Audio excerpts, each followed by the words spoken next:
Chapter 903. Can you tell me the details? Andre asked urgently. Creating a neural calculator had always been his dream. It was also the only way to reduce the difficulty of becoming a mage and to train a large number of mages. Take the human brain, for example. It only weighed 3 kilograms, but it had about 100 billion nerve cells. The connection points were more than a quadrillion, and it consumed 20% of the oxygen taken in by the body. If it was converted into a hard disk to store data, its capacity would be 700 and 600 million terabytes. What did 700 and 600 million terabytes mean? It meant that it could store the knowledge, history, culture, and thoughts of the entire Orier from its birth to the present day, for millions, or even tens of millions of years. The Mind Flayer's brains were undoubtedly much more advanced than the human brain, and a mastermind made up of countless Mind Flayer's brains would be thousands, or even tens of thousands of times more powerful than the human brain. Andre could hardly imagine what kind of huge changes it would bring to the world if such a strange creature was successfully modified. He was not even prepared to welcome the arrival of a new era. Absalon was keenly aware of the young man's uneasiness and replied with a smile, "No problem. I'd be happy to tell you the whole process of the experiment and listen to any suggestions you have." According to the idea you mentioned before, after the council received the news, they mobilized an army of 15,000 undead creatures and puppets as quickly as possible. Within 6 hours, they breached one of the underground cities of the Mind Flayers and captured their mastermind. Just as you described, is the amalgamation of countless Mind Flayers' brains. It has thousands of independent consciousnesses, but there is no form of rejection, nor is there any logical confusion. Even the conflict of thoughts is handled perfectly. It is a life form that we have never understood in depth. More importantly, after some simple tests, we found that it can cultivate granulation to isolate a small part itself. Ordinary Mind Flayers can be carried around in special containers to record their knowledge and experience. When it returns to the mastermind, it can place the granulation back into the brain pool and merge with the mastermind. This way, the mastermind can record everything that the Mind Flayers have recorded. Similarly, other Mind Flayers can also read and learn the contents through this granulation. At this point, the undead king suddenly became excited. He then stood up from his throne of bones and loudly asked, "Do you understand what this means?" This means that once the whole plan succeeds, we can skip the most difficult and time-consuming part of training apprentices. They won't have to learn a huge and complicated theoretical system like traditional mages. They can just start by sensing magic and casting spells. This was because all the basic knowledge could be stored in the granulation that was separated from the cortex prime. When necessary, he could search for it himself. In other words, the apprentice training that would take years or even decades could be shortened to a few months or even a year. In a year, we will be able to train thousands of official mages. Furthermore, they did not need to take up any of the mages' time at all. They could directly inject all the knowledge that the legendary mages possessed into the mastermind in advance, so that the mages could ask any questions themselves. Self-learning, self-management. Even spells could be analyzed by the cortex prime, making them easier to learn and understand. Young people, you have created a brand new era, an era that belonged solely to mages. As long as this research is successful, your name will definitely leave a mark in history. Master, please calm down. That's not what I want to hear. Please tell me what you have done to the cortex prime. Seeing that the Lich was getting more and more agitated, Andre had to remind him. He did not want to hear him talk about how to train mages using assembly line technology. The undying king, who was reminded, quickly recovered from his fantasy and shook his head with a smile.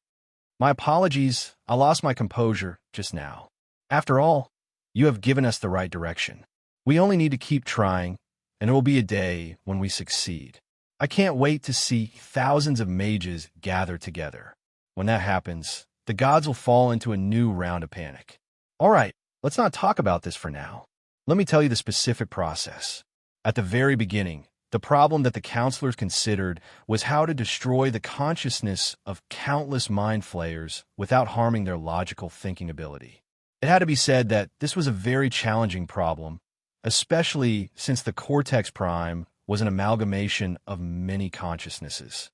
It was especially difficult to destroy and erase. However, this was not a problem for the legendary mages. After a few hours of trial and discussion, the counselors came up with a feasible plan. That was to use a powerful illusory spell to make the mind flayers think that they were dead. Obviously, this plan was a success. We easily turned the powerful cortex prime into a mindless meatball. The next thing we had to do was to install a new consciousness into this meatball and make it obey our orders. This way, we could continue to train qualified mages for the counselors. However, what we did not expect was that in this part of the plan that was least likely to cause problems, an even more terrifying problem appeared. The moment someone cast a spell to bestow a new consciousness to the cortex prime, a terrifying storm of psionic energy was released. In the blink of an eye, it destroyed the bodies of 2 counselors. It was as if it had gone mad, attacking everyone around it incessantly. According to our observations, it was very likely that the new consciousness had fused with the massive psionic energy, creating a strong sense of self-affirmation. Then, it began to resist all who tried to control it. After all, psionic ability was a supernatural power that was the complete opposite of magic. Its essence was the belief from the bottom of one's heart that one could use one's consciousness to interfere with matter. Any creature that had psionic ability would be an out-and-out idealist. In order to ensure the safety of others and that the entire plan would not be leaked, we had no choice but to use legendary-level magic to completely erase the Cortex Prime. Now, tell me, what good idea do you have to solve this problem? In the face of the undead king's question, Andre furrowed his brows and fell into deep thought. It was clear that to a neural computer, consciousness was equivalent to an intelligent operating system. Although it was not irreplaceable, it was almost impossible to do so with the current conditions. If this problem could not be solved, then the large-scale training of mages would be nothing but an illusion. Perhaps the future would be beautiful, but it would never become a reality. Chapter 904. Andre had a bad habit of pacing back and forth subconsciously when his brain was operating at high speed. In just a few minutes, he had walked 2 full rounds in the hall of the underground palace. There were a few times when he wanted to say something, but in the end, he swallowed his words back. Absalom was not in a hurry to rush him. He sat on the white-boned throne and waited silently. As a lich, he had an almost unlimited lifespan, so he was much more patient than ordinary mages. He did not mind waiting for a moment or two. As for the half-elf Orlando, he was still sitting alone at the long table, enjoying the delicious food and wine without restraint. However, if one would pay attention, they would notice that the corner of his eyes never left the 2 people who were talking. His eyes were shining with the light of wisdom.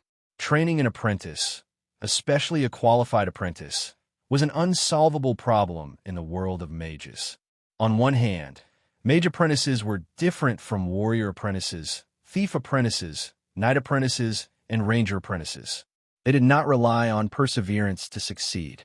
Similarly, they were not like druid apprentices and priest apprentices who relied on understanding nature and believing in gods to obtain divine spells. Mage apprentices not only had to have superior intelligence and learning ability, but they also had to know self-restraint, especially under the temptation of powerful magic. They had to remain calm and rational. Every year, there were many arrogant apprentices who tried to summon and control powerful creatures from other planes to serve them. For example, there were manic demons and cunning devils.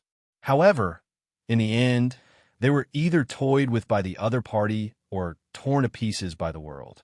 Even their souls would become the other party's plaything or food. The path of arcane magic had always been a bumpy path filled with dangers and temptations. Even a single experiment filled with danger and accidents could lead to the death of a genius mage apprentice. There were very few people who could safely walk to the end of the path alive. On the other hand, mages were the symbol of wisdom knowledge, technology, and wealth. As long as one could become a mage, even the most lousy one, it meant that they would not have to worry about making a living for the rest of their lives. However, to become a mage, the time, effort, and effort that one had to put in was also unimaginable. They needed to learn all kinds of difficult knowledge for decades, and they also had to be careful to avoid accidents that could happen at any time. The slightest carelessness could turn them into lunatics, idiots, and mentally retarded. It wouldn't be strange for them to become men, women, or even animals. After all, the knowledge that mages learned was not like the gradual progression of the education system on Earth, where they slowly transitioned from simple to complex knowledge. From the very beginning, the knowledge they came into contact with involved time, space, energy, matter, life and death, body and soul, and other profound theories. Not to mention teenagers, even adults could not understand much of it. But now, with the emergence of the neural computer concept, the biggest problem in training apprentices had been solved. Although there were many flaws in this method of mass production, such as the mages that were cultivated did not have a deep understanding of theoretical knowledge and seriously lacked creativity, their spellcasting levels were not weak at all. When they gathered together, they would inevitably become a force that even the gods would be afraid of. Perhaps because of his lazy personality, Orlando did not have much ambition. However, as he was about to become a legendary mage, he just happened to need a lot of helpers, so he was full of prying about this project. After a full half an hour, Andre finally stopped. He stared with his bloodshot eyes and said in a heavy and hoarse voice, "Master, to tell you the truth, I've just considered many ways to solve this problem. But in the end, there's only one that can be done without any hidden dangers.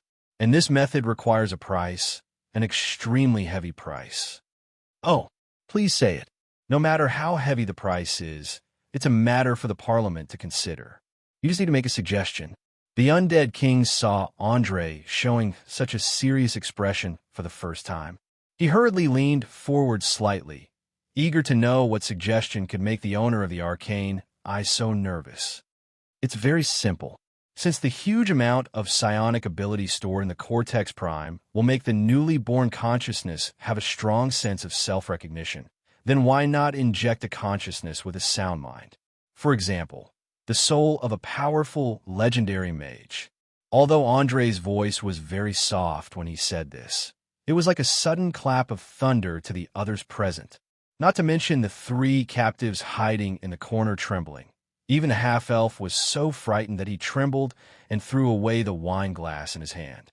He could not believe how crazy a person had to be to give such a suggestion. What was a legendary mage? They were mortals who had the ability to kill gods. Ever since the gods were forbidden to enter the material world with their physical bodies, they represented the highest combat power in the entire continent. But now, someone wanted to consume the soul of a legendary mage to replace the Mind Flayer's Cortex Prime. This could no longer be described as crazy. It was simply crazy to the extreme. However, to Orlando's surprise, the Lich did not show the slightest anger. Instead, he nodded thoughtfully. Using the soul of a legendary mage to replace the Cortex Prime? That's a good idea. Perhaps the Parliament can give it a try. "Teacher, is there something wrong with your head?" the half-elf cried out in surprise. "Something wrong? Ha ha ha." The undead king laughed out loud for some reason.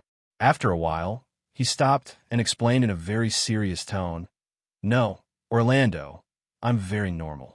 It's you who hasn't understood the importance of this great invention. It's just like those pale, golden scrolls that recorded the principles of magic. It's enough to trigger a revolution in the magic world. And this kind of revolution is precisely fatal to the gods who rely on faith. The increase in the number of mages means the spread of knowledge, and there will be more and more intelligent people. Perhaps they will still regard a certain god as their protector in order to ensure that they have a place to return to after death. But this kind of belief will undoubtedly weaken a lot, and they will not be devout. When the gods in the material world are left with these shallow believers, their power will be greatly weakened. After all, the power of the gods is closely related to their influence. Once there are no mortals who believe in those strange doctrines from the bottom of their hearts, the foundation of their faith will be shaken. If sacrificing a legendary mage in exchange for the revival of the magic civilization, it was believed that no parliament member would refuse such a sacrifice. What's more, combining with the Cortex Prime does not mean death. It's just a change of life form. This is nothing to the mages. Help me entertain the guests. I have to personally send this suggestion to the Parliament. I don't need to personally take care of the trivial matters after this. Remember, come find me as soon as you're done. I'll teach you the true, legendary magic. As the undead king spoke, he stood up from the white-boned throne and went straight through the side door of the hall, disappearing from everyone's sight. Chapter 905. After watching his mentor leave, Orlando immediately threw away the food in his hand and looked at Andre, who was still in shock, with a playful gaze. He laughed and teased. "My dear friend, how does it feel to be praised by the undead king? You know, I have never seen him praise anyone since the day I met him. You're the first in 1,000 years. Especially the last part where you used the soul of a legendary mage to replace the Mind Flayer's main brain. That was a genius idea. Even I want to pry open your head and see what's inside it. Could it be that your world is filled with crazy thoughts like yours?" The corner of Andre's mouth twitched slightly. He completely ignored the half-elf chatter. After a period of understanding, he more or less understood the other party's personality. Usually, as long as it did not endanger Orlando's life and fundamental interests, he was basically harmless. He even had a sense of humor. Even if he occasionally had his wallet stolen by a pickpocket or was tricked by a swindler, he would at most treat it as an interesting life experience and not use powerful magic to turn the person who provoked him into ashes. This kind of lazy and pleasure-loving personality caused him to not be as strong and aggressive as most mages. Although he was a little out of tune, he was still very good as a friend. At least he would not easily choose to betray someone for a purpose. Seeing that Andre did not speak, the half-elf's mouth curled up slightly. He continued to use his magnetic voice to say, "Hey, buddy, your attitude isn't very friendly. After all, no matter what, we are still close allies. Don't you think you should explain to me what's going on with the plan to modify the Mind Flayer's main brain? You really want to know?" Andre purposely put on an unfathomable look and asked in return. He was very clear that no matter what it was, if it was too easy to get, it would not reflect its preciousness. However, if he kept it in suspense, its value would immediately multiply. Of course, a device that can train a large number of apprentices in a short period of time. I think no mage would be able to resist its temptation. Orlando did not hide his thirst for knowledge. His eyes were filled with excitement and anticipation. Then what benefits can I get from it? Andre was a person who wouldn't do anything without benefits. He naturally wouldn't hand over the neural computer concept for no reason. After all, in the beginning, this was only a fantasy that existed in his mind. Even he did not know if he could succeed. But now, the Lich was about to turn it into reality. The problem that couldn't be solved by technology was easily solved by magic, even though the cost was a little high. In this way, the neural computer was no longer an illusory mirage, but a semi-finished product with great value. How could it not be sold at a good price? Orlando obviously saw through Andre's plan. He laughed and spread his hands. "Ha ha, okay, tell me what you need. Perhaps I'm not as rich as my mentor, but as a great mage who likes to travel, I'm confident that my collection will satisfy you." Mages had always believed in fair trade, and everyone took what they needed. Therefore, they were very direct when it came to trading and never beat around the bush like merchants. Moreover, this so-called fairness did not refer to the so-called market price, but the value that both parties agreed on. Especially when it came to knowledge, some people might think that it was worthless, while others would treat it as a treasure. There was no doubt that the half-elf had already treated what he had eavesdropped on as a treasure, so he did not care about the price. Anyway, his treasury was already comparable to the sum of several kingdoms. As the saying goes, those who are rich can be willful. Andre had been in this world for some years, and he had seen many people who were calculative. However, this was the first time he had met a tycoon. If he didn't take advantage of him, he would be letting himself down. Thinking of this, he quickly took out a stack of wizard cards that he had obtained in the underground maze from his waist pouch and shook it gently. I think you must be familiar with this. My request is very simple. Revive the characters on 10 cards. The wizard cards that I placed in the underground maze? Orlando recognized these bronze cards inlaid with rubies at a glance, and raised his eyebrows in surprise. That's right, and I also played a game with the stone face that you created. I have to say that its card skills are not bad. Saying this, Andre's face revealed a trace of nostalgia. After all, that thrilling adventure was the starting point of his destiny. It was in the center of the huge maze that he met the undead king, and for the first time, he felt how terrifying one of the most powerful spellcasters on this continent was. As the creator of the maze, Orlando naturally knew the situation in the maze. He smiled bitterly and shook his head. Now that this set of cards is in your hands, it means that the life that I created has lost. It seems that your card skills must be very good. We can learn from each other when we have time. Also, there is no problem in reviving the characters on the 10 cards, but there is an additional condition. In the future, no matter what new ideas you have, you must let me know first. Is that okay? Sure. Andre agreed without even thinking about it. For him, what he did not lack the least was creativity, because after the fusion of technology and magic, many impossible things now had a breakthrough. I like your straightforwardness. Now, you can start to choose the cards. Remember, it's best to choose those with names, because only card with names can summon characters with growth. Seeing that he was about to get what he wanted, the half-elf's mood was obviously very good, and he even kindly reminded him. Andre asked in a low voice as he was choosing from the many cards, "Do you know whether the characters in these cards are real or created by magic?" Orlando smiled and replied, "Of course. The wizard card was invented by a legendary wizard called Alon.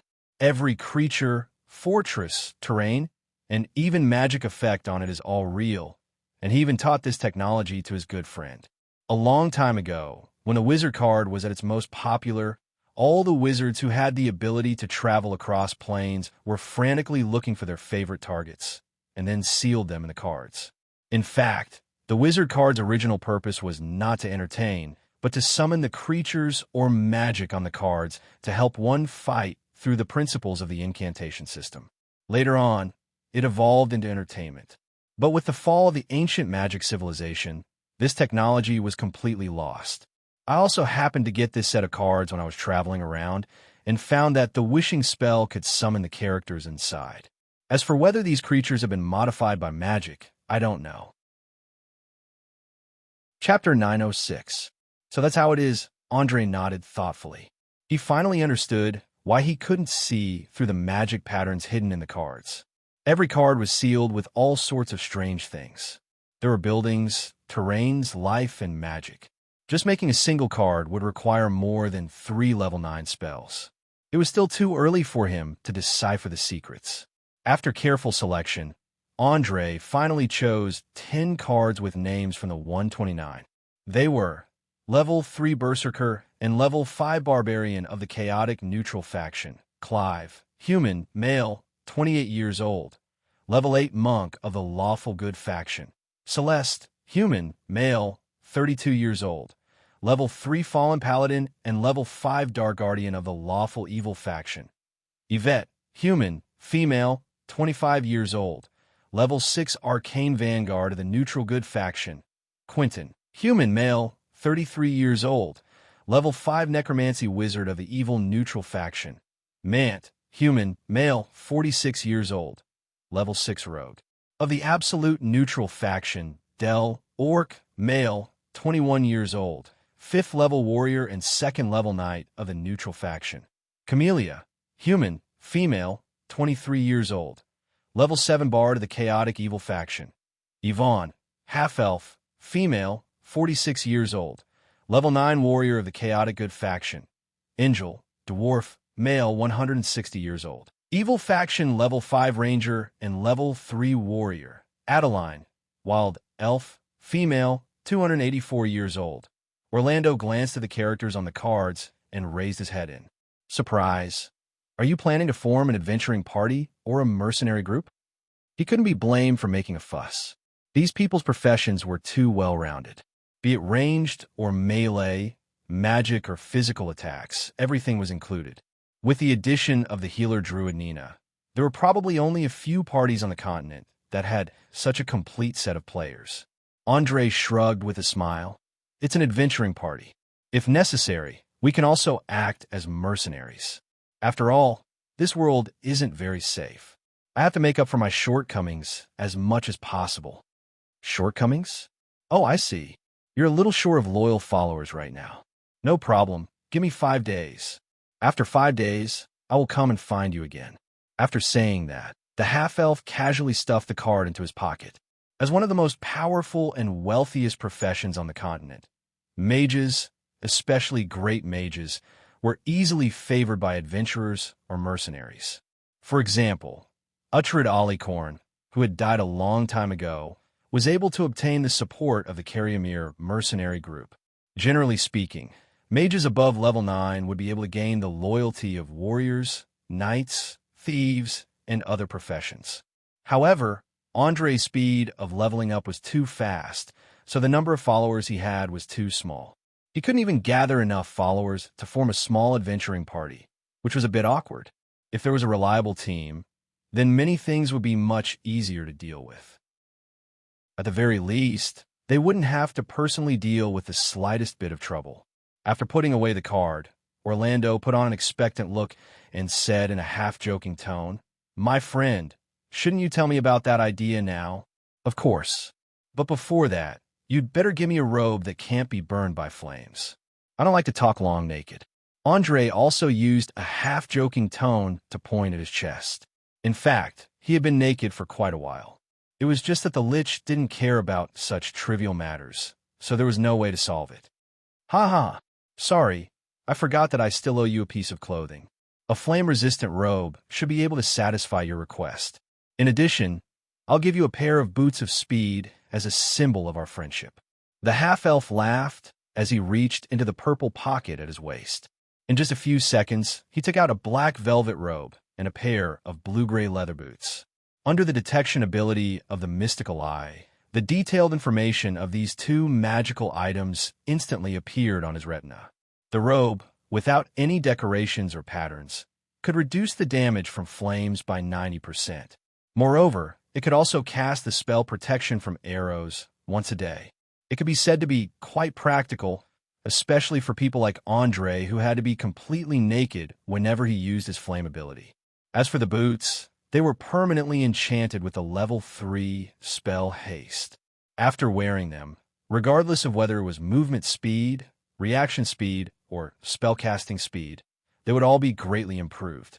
It was simply a must-have item for traveling and killing people. More importantly, the magical equipment did not have to endure the fatigue caused by the haste spell's failure.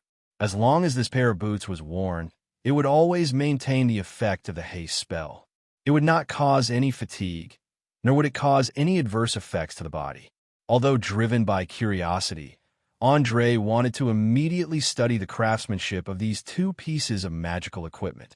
In the end, he held back and directly put them on without a word. After getting used to the high-speed reaction speed brought about by the boots of speed, he quickly began to repeat what he had said to the undead king, especially the explanation about the storage capacity of the brain and the various functions of the various parts. The half-elf was amazed. After all, although there were many necromancers in this world who had studied the brain, there were too few of them after all, and their equipment was limited. Most necromancers were more willing to study the soul. Just like this, time flew by quickly in the midst of questions and answers. After 2 to 3 hours, Orlando finally exclaimed in admiration, "It's really incredible. The brain is so complicated and precise. No wonder the mind flayers who have mastered the psychic ability feed on it. Perhaps I can also start research in this area and see if I can invent a few new spells. I personally suggest that you start with controlling the secretion of hormones. Under the current conditions, this is the easiest direction to research and produce results." Andre also gave a suggestion. He also benefited a lot from this conversation. Perhaps in terms of functional research, Earth was indeed ahead, but in terms of experimentation, Aurare's mages were undoubtedly better. On Earth, no country dared to experiment on living people for no reason. They would have to bear the serious legal consequences and public condemnation. However, in this world, not to mention prying open the skulls of a few slaves and monsters, even if the mages chopped them into pieces and ground their bones into ashes, very few people would care. Other than the sacred warriors who symbolized kindness, not many people would be willing to offend a powerful spellcaster who had mastered supernatural powers for a strange slave. Chapter 907. Hormones were chemical information substances secreted by certain organs in the human body. They were responsible for regulating metabolism, growth, development, reproduction, sex, desire, and so on. Once they were secreted in excess or stopped, the impact on a living being could definitely be described as a breakdown. Things such as the cessation of growth and the disappearance of secondary reproductive characteristics were all small matters. In serious cases, it would lead to the accumulation of harmful substances, and it would not be long before one died.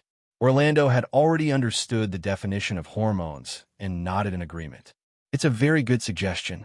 By stimulating the brain to control the secretion of hormones, and then through the secretion of hormones to induce emotions, one's personality can be changed unknowingly. Most importantly, hormones themselves are substances produced by the human body, so they will not be detected by any magic or divine spells. You're right. The brain produces emotions, and hormones magnify these emotions. Think about it.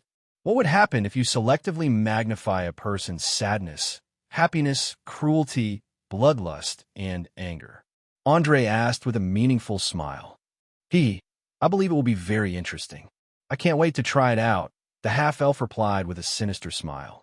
Obviously, the two of them had a surprising similarity in terms of playing with the hearts of others. Or rather, they had a common hobby. After all, be it Andre or Orlando, they did not like to use violence and coercion. They preferred to use subtle influence to make someone act according to their will unknowingly. To a certain extent, this was how mages really used their wisdom to solve problems, and not like brainless barbarians who used threats and spells to control everything. Most of the time, the distance between people could be shortened with just 1 or 2 sentences. After 2 to 3 hours of conversation, Orlando had a very intuitive understanding of the knowledge and ideas in Andre's mind. He also realized what the so-called power to change the world in the prophecy referred to. However, he was not in a hurry to get these precious things in one go. Anyway, there were still many days to come. With the current good interaction, developing a friendship was not an extravagant hope at all. When the time came, would he still be afraid of not getting any benefits? After thinking this through, the half-elf put away his gentle smile and glanced at the 3 captives hiding in the corner as if he was looking at a dead man. He then joked, "Hey, buddy, what do you plan to do with these pitiful people? If I remember correctly, you have quite a personal grudge with them, don't you?" "Yes, I do have some personal grudges with them that need to be resolved, especially that vampire from the Zemni family. He caused me quite a bit of damage." Saying this, Andre's eyes shone with murderous intent. "Do you need me to give you some suggestions? For example, how make a vampire experience a feeling worse than death?"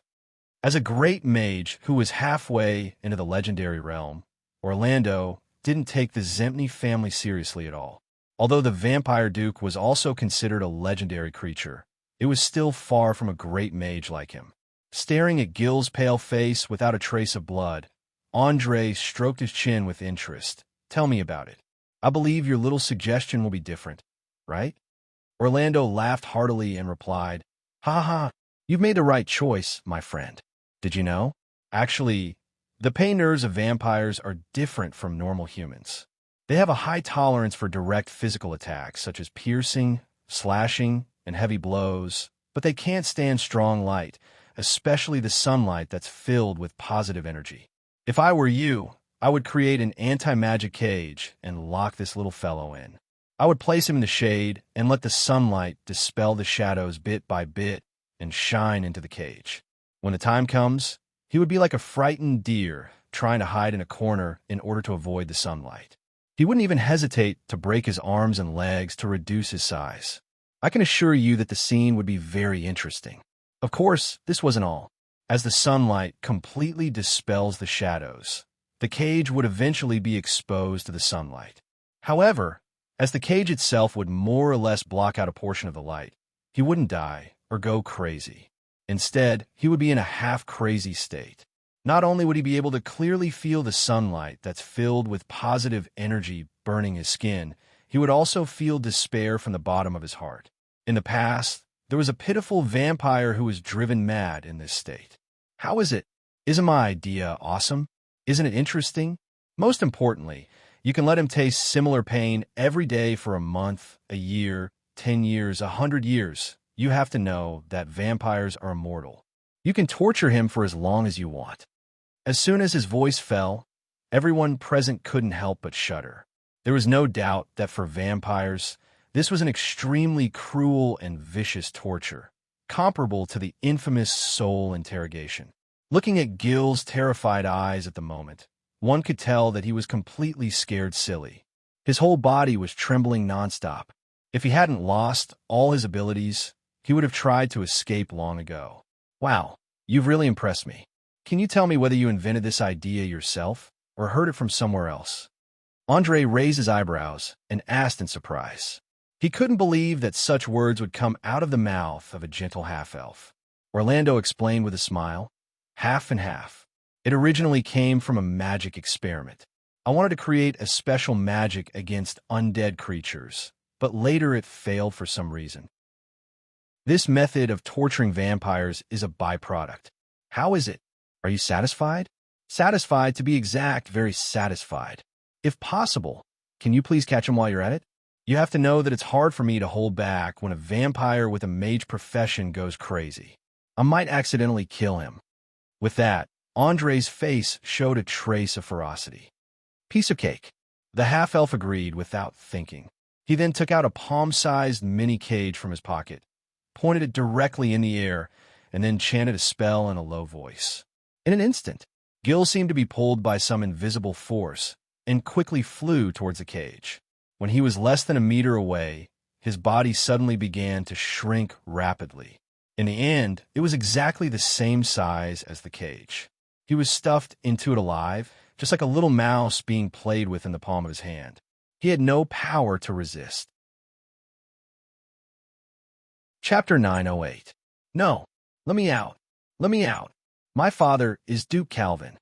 Seeing that he had become a lab rat in a cage, Gil screamed like a madman, trying to break out of the cage and escape. Unfortunately, although the cage looked small, it was made of mithril and was covered with densely packed anti-magic runes. Not to mention a young vampire. Even a duke wouldn't be able to escape if he was locked in there. Orlando gently shook the cage in his hand and said to Andre, "It's done. I'll give you a pocket-sized cage for free. The incantation is engraved on the base. Remember to return it to me when you're done. This is a spoil of war that I accidentally obtained during my travels in the Outer Plains. It's perfect for holding captives." In order to make Gil stop making annoying noises, he deliberately poked the cage twice with his finger. The violent shaking soon made the unlucky fellow inside dizzy and had no choice but to shut his mouth. "No problem. When you come find me in a few days, this cage should be empty."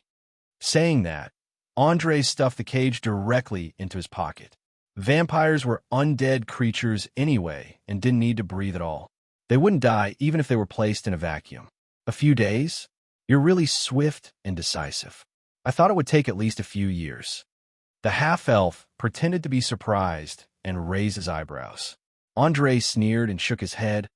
"A few years? My mind isn't that dark and morbid. What's more, the person who has the right to take revenge on the vampire isn't me, but Portia. I'm sure she'll be more than happy to let this fellow taste the feeling of living a life worse than death." Revenge for a friend? I really couldn't tell that you were a person of noble character. If those good priests and paladins knew about it, they would definitely be very happy because the owner of the Arcane is actually leaning towards the good faction. Orlando continued to make use of his specialty in jesting, casually cracking jokes. In fact, he had long since confirmed that Andre was a utilitarian through and through. A standard neutral camp, he didn't care about the so-called good and evil, nor did he care about order or chaos. As long as they could obtain enough benefits, they could turn to good or evil. They would abide by the law and morality when it was beneficial to them. When it was not beneficial to them, they would immediately throw it to the back of their minds. The only thing that the half-elf didn't understand was that for some reason, the young man in front of him seemed to like to pretend that he was in the good camp. Especially when it didn't involve the core benefits, he would often make choices that were beneficial to the lower class. Can you tell me what is good and what is evil in your eyes? Andre asked with a smile. The principles of good and evil had long since formed a set of universal values in Oriar and even the entire multiverse. That was why Orlando did not even think before opening his mouth. That, my dear friend, is not a problem for me. According to the Book of Virtue and the Book of Filth, altruism is good, and selfishness is evil. The simplest way to determine whether a person was good or evil was to see if they were willing to sacrifice themselves to save others in a time of crisis. If they could do it, they would naturally be kind. If they couldn't, they would be neutral. As for those who didn't sacrifice themselves and instead took advantage of the chaos to rob others, they were out and out evil. How is it? Did I explain it well? Looking at the half-elf's smug face, Andre laughed and clapped his hands. Ha ha ha, what a wonderful explanation. But now I have a question. Let's say that two villages are also in famine and need a batch of food to save lives. And the only person who can provide food nearby is a law-abiding merchant. Obviously, as a merchant whose goal is to make profits, he would naturally not be willing to give away his hard-earned goods to a group of starving people. After all, if he lost this batch of food, he would go bankrupt. But if the hungry villagers couldn't get food, they would starve to death, so the conflict between them broke out. A large number of villagers began to attack the warehouse where the food was stored. In order to protect his goods from loss, the merchant ordered his guards to attack the villagers, resulting in dozens of deaths. At this time, a paladin suddenly passed by, and both sides of the conflict insisted that he should be the arbiter. What do you think the paladin would choose to not lead to depravity? It had to be said that Andre's question was quite tricky because the paladin was a symbol of order and kindness. They first had to abide by the law, and then they had to promise to help the kind and weak ordinary people. No matter which point they violated, it would lead to them losing their profession. In a story just told, the hungry villagers were undoubtedly the first to violate the law and order. Normally, they should be arrested and tried, but the problem was that their actions were forced. No god would rob a group of hungry people of food to fill their stomachs, because it was evil. But the problem was that it was also not wrong for the merchant to do his best to protect his property from loss. So no matter which side the paladin favored, it would inevitably lead to depravity. To some extent, this was an unsolvable problem, and there was no right answer at all. After pondering for 5 minutes, a strange smile appeared on Orlando's face, and then he raised his head and asked, "Can you tell me how much money this paladin has on him? I think the only way to avoid depravity is for him to buy the merchant's food and then distribute it to the hungry people." Andre shook his head with a smile and said sarcastically, "See, this is the so-called good and evil.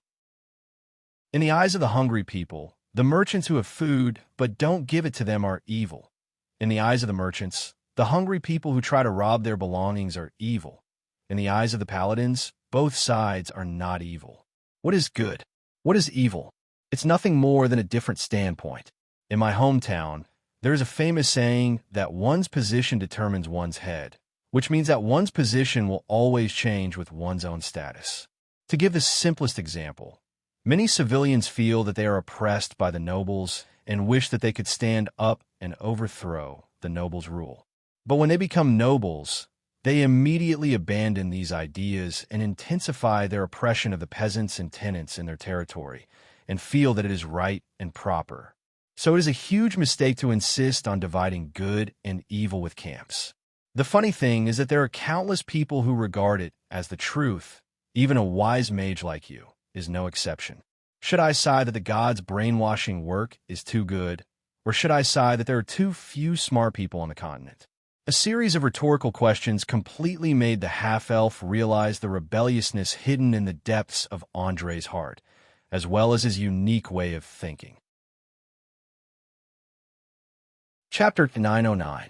No wonder I've always felt that you've been swinging between two camps. So this is the reason. Your attitude towards good and evil is different from everyone else's. Although this is a huge advantage, allowing you to not be bound by certain rules and avoid many camp spells, please be careful. Don't spread such opinions casually. It's very dangerous. Dangerous enough to break the weak balance between good and evil. The churches of the gods will never allow such dangerous ideas to spread in the material world. Finally, let me remind you, sometimes appropriate good and evil tendencies can gain unexpected allies. Perhaps realizing the seriousness of the problem, Orlando put away the smile on his face. His tone was unusually serious, almost like a warning. Andre shrugged his shoulders indifferently. Don't worry, I'm not a fool. I know how to hide myself well. In addition, I won't say such shocking things to just anyone.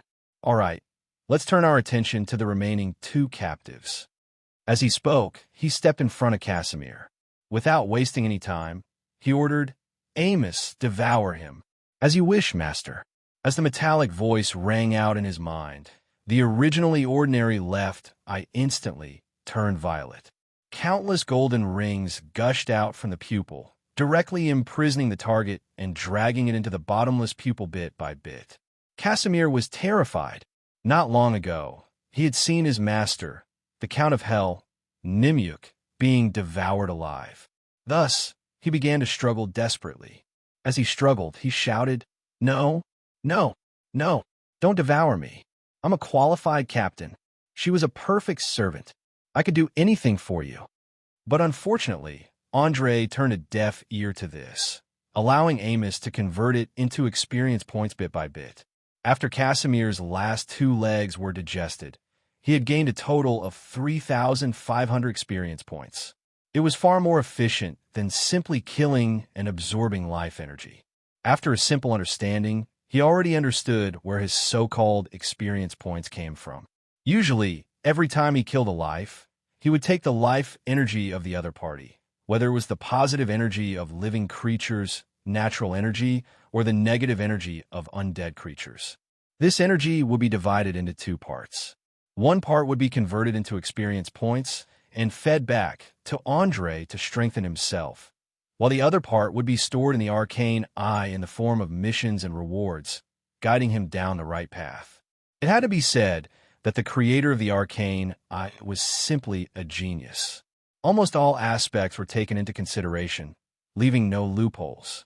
Andre's cruelty and mercilessness made the remaining lustful demon tremble in fear. She immediately knelt on the ground and put on a pitiful expression while raising her plump breasts. She begged, "Great mortal mage, I'm just a pathetic pawn. Please have mercy on me. I'm willing to be your loyal servant." A handsome man like you wouldn't be calculative with a woman, right? Oh, do you think you can still live after hearing so many secrets? Andre asked in a playful tone as he extended his right hand and lifted the lustful demon's delicate chin. Seeing that Rode didn't immediately kill or devour her like how he killed Casimir, the lustful demon felt that this was an opportunity. She immediately leaned forward and displayed her alluring figure to the fullest. "Of course, I guarantee that I'll be very useful, be it in battle or in battle." She purposely emphasized the word battle, and coupled with her seductive expression, it was obvious that she was hinting at a battle that only men and women would engage in bed. Just as Andre revealed a cold smile and was about to attack, the half-elf suddenly stepped forward and said, "My friend, you'd better not devour her, because she came to the material world in the form of a summon. This means that she's just a projection. If you kill her here, she'll immediately return to hell and be reborn." "Then what do you think I should do?" Andre subconsciously furrowed his brows. As a wizard, He clearly understood the meaning of a projection. To powerful otherworldly creatures, a projection in the material world was equivalent to a clone. The main body could still move freely. However, to weaker otherworldly creatures, a projection was equivalent to squeezing their consciousness into the material world. During this period, the main body would disappear from the plane it was in. This also meant that he could imprison the lustful demon, but he couldn't kill her. Otherwise, the devils of hell would quickly find out who the owner of the arcane eye was. Of course, this rebirth didn't come without a price. The first was that their form would be greatly reduced, and it would take a long time for them to recover. However, they might never be able to recover. After all, every demon or devil had a large number of enemies. Once they discovered that their nemesis was in a weakened state, they would immediately launch an attack and solve the problem once and for all. Orlando smiled and pointed at the lustful demon who was secretly using her charm ability. First, you need to summon the resurrection seed she left behind in the cracks between the planes. Secondly, you need to cut off her connection with hell. Lastly, and most importantly, you need to cast a permanent bear's tenacity on yourself. Please believe me when I say that without the help of this spell, you'll lose face in battle. Hearing the half-elf suggestion, the corner of Andre's mouth twitched slightly. If the first two conditions were reasonable, then the last one was a complete tease.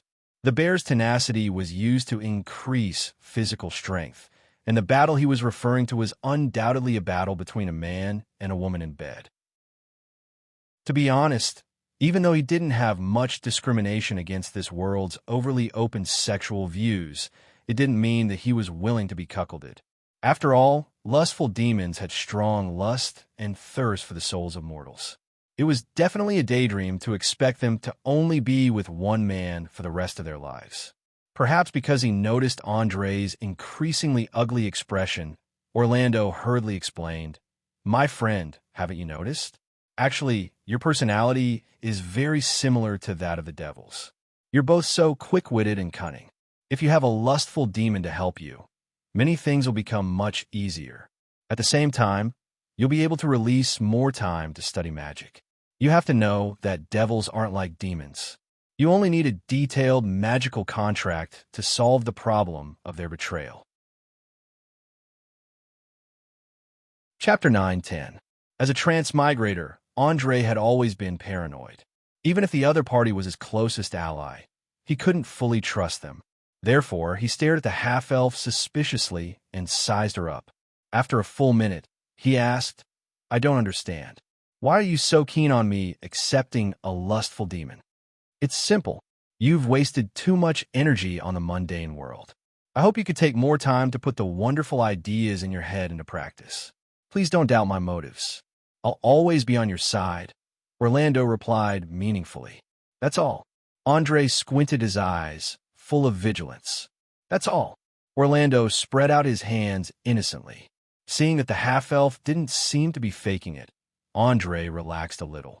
He then kicked away the lustful demon that was hugging his leg and warned with a cold smile, "Stay away from me, demon. If I find out that you've used your charm on me or the people around me, I don't mind castrating you." "Women can be castrated?" Orlando raised his eyebrows in shock. "Of course. Why can't women be castrated?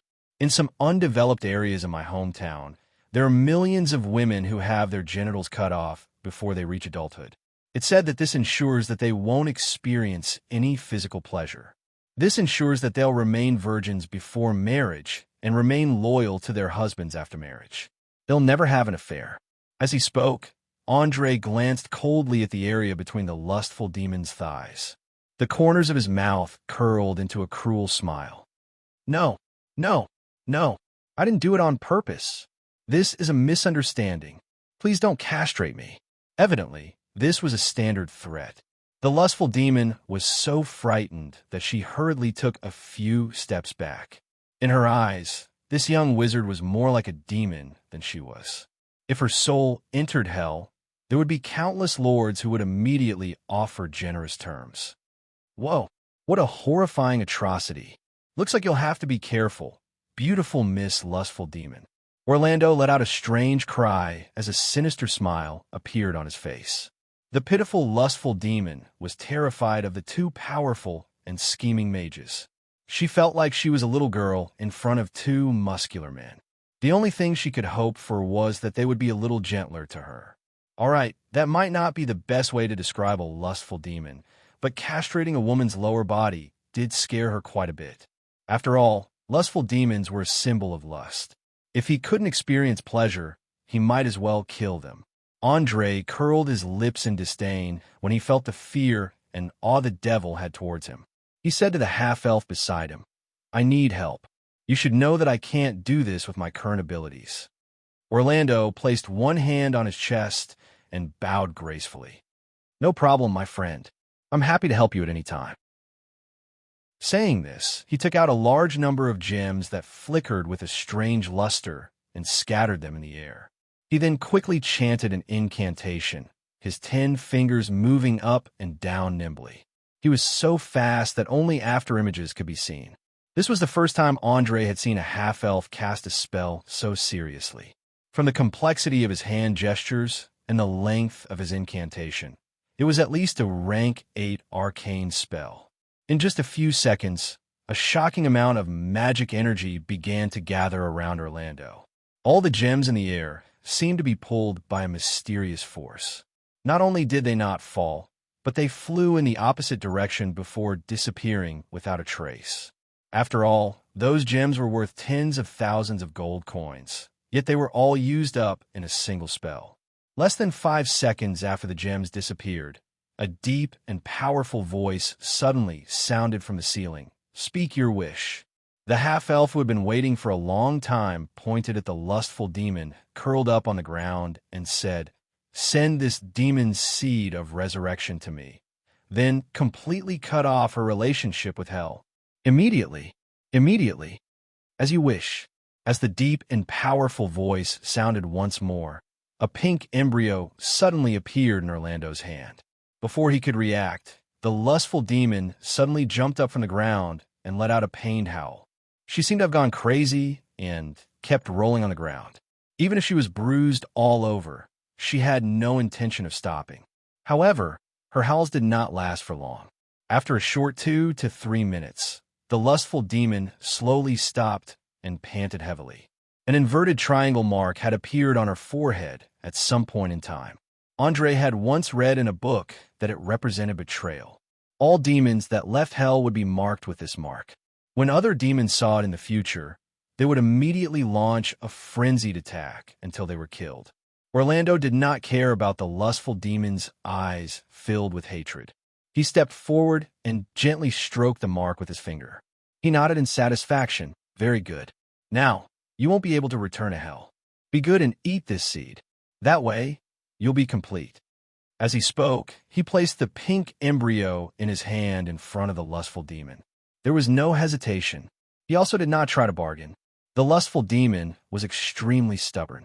She swallowed the only thing that could resurrect her in one gulp, and even opened her mouth wide for Orlando to inspect. She was not an idiot. She knew that in the face of absolute power, all resistance was futile. As the saying went, life was like rape. Since she could not resist, then she might as well lie down in a more comfortable position and enjoy it. After confirming that the seed had been digested, Orlando took out a yellowed parchment from his waist pouch and handed it to Andre. "I think my mission is complete. The rest is up to you. A contract shouldn't be too difficult for you, right? I still have a lot of things to do, so I'll be taking my leave first. Remember, the teleportation gate to leave this place is in the first room at the end of the right." Having said that, he walked towards the teleportation gate without looking back. After watching the half-elf leave, a chilling smile appeared on Andre's face. He waved the parchment filled with magic in his hand and said to the beautiful succubus on the ground, "Demon, we're going to talk about the contract. You better not have any hopes of getting away with it, because what you're going to see next will be the most shameless and bottomless contract in the world." Chapter 911. An hour later, a refreshed Andre passed through the portal and appeared in his room out of thin air. Behind him was a woman in tight black clothes, her eyes filled with despair. It was obvious that this female warrior was a lustful demon who had signed a contract. She simply couldn't believe that a human was able to use the laws and terms so skillfully to restrict her. She was just short of reporting to the authorities when she farted. What was even more frightening was that, at the end of the contract, there was a clause that was enough to make her collapse. It stated that Andre had the final right to interpret the terms, and he could delete any omissions at any time. Demons were the most outstanding contract masters in the entire universe, and they often played tricks when signing contracts with mortals. For example, they could distort the meaning of certain words and make the entire sentence different from its original meaning. Another example was to leave a loophole in the contract. If a person wanted endless wealth, then the demons would use a large box of treasures to smash the person to death. Then, not only could they take away the person's soul, but the remaining wealth would also return to the hands of the demons. Even so, the demons weren't so shameless as to add such a clause at the end of the contract. From this, it could be seen that in terms of moral integrity, they were no match for the merchants of Earth. At the very least, they hadn't signed a contract that had the final right to interpret the terms of contract. Andre glanced at the translucent nightgown that Chloe had casually tossed on the bed. He couldn't help but shake his head with a smile. He took off the ring that represented his noble status and passed it to the lustful demon behind him. Here, take it and attend the Alliance's meeting on my behalf. From now on, you'll be my spokesperson here. I believe that as a demon, you're no stranger to politics and exchange of benefits. However, please remember that I don't need you to secretly invade other people's forces, nor do I need you to completely control them. I only need you to ensure that the entire organization is always in a healthy state of development. Also, it's best that you give yourself a fake name. I don't want to call you by your true demon name that's 20 words long every time. The lustful demons were born with a morbid desire for power.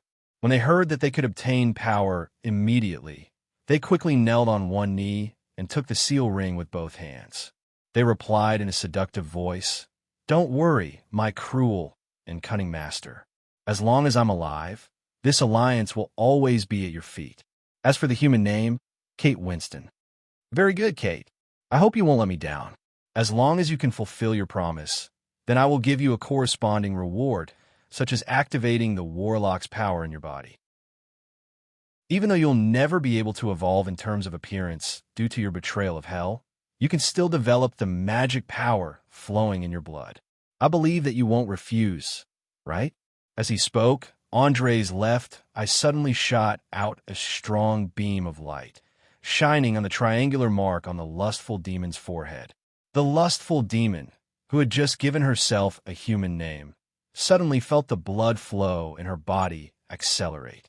Her strong heart thumped rapidly, and after a few seconds, she felt an uncontrollable flow of mana from her body, slowly forming a strange pattern. However, this pattern didn't last for long, disappearing in the blink of an eye. As a devil with a strong sense for magic, she quickly discovered that there were 4 rank 0 and 2 rank 1 arcane spell models in her mind. In order to confirm this, she immediately stood up and started chanting in a low voice. Soon, a formless force field appeared around her body. It was the rank 1 arcane spell, Mage's Armor. I'm already a rank 1 warlock. Kate looked at her own hands, her face revealing an expression of disbelief. Andre smiled playfully and nodded. Of course, I've activated the warlock's potential hidden in your bloodline. From today onwards, you're a rank 5 warrior and a rank 1 warlock. You're much stronger than an ordinary lustful demon, and you'll only become stronger in the future. Go back to work. I need to rest for a while. As you wish, my omnipotent master. Kate bowed deeply, and then used the time she took to turn around to change into a gorgeous and sexy purple dress. She then walked elegantly into the corridor. For her, changing her appearance and clothes was as easy as eating and drinking. After watching the lustful demon leave the room, Andre immediately asked impatiently, "Amos, how much experience does it take to activate someone's warlock's talent?" Apologies, Master, I can't be sure. According to the level of the talent and the density of the bloodline, activating the warlock's ability of a purebred demon, devil, or celestial being requires about 10,000 experience points. As for half-blooded tieflings, and so on, conservatively speaking, it'll take about 2 times as much, which is about 20,000 experience points. Damn it, it actually costs so much. Andre subconsciously frowned. After all, when he first learned that the Arcane Eye had such an ability, he had planned to secretly create a troop of warlocks. But now, it seemed that the price was too high. After all, most humans who could awaken their warlock's bloodline had already become very thin. Activating it once would probably cost 60 to 70,000 experience points. Yes, Master, I don't recommend that you use this ability on a large scale. First of all, it's not economical, and second, it can't guarantee loyalty. It's better to use it to create some magic statues or puppets. Amos, who had detected his master's thoughts, suggested. Andre sighed, helplessly. All right, it seems that I'll have to think of another way to raise a large number of spellcasters. Now, help me find all the recorded rank 6 spells. I'm going to start learning new arcane spells. Yes, according to the database, there are a total of 8 recorded rank 6 spells. They are Repel, Anti-Magic Field, Magic Nullification Barrier, Advanced Dispel, Group Suggestion, Trigger, Group Bull Strength, Summon Undead. Amos meticulously listed out all the spells that could be learned. Most of them were defensive spells, most of which came from Gerald's spellbooks. The rest came from Necromancer Ulysses' collection. In this day and age where magic was on the decline, 8 rank 6 spells were enough to start a local war. Even Linton City Mage Association didn't have that many, which showed how precious they were. Chapter 9:12. After a few seconds of hesitation, Andre ordered, "Start constructing the model of trigger spell in my retina." Yes, constructing the model of trigger spell, constructing the model with your intelligence and learning speed, it is estimated that you can finish it in 8 to 12 hours.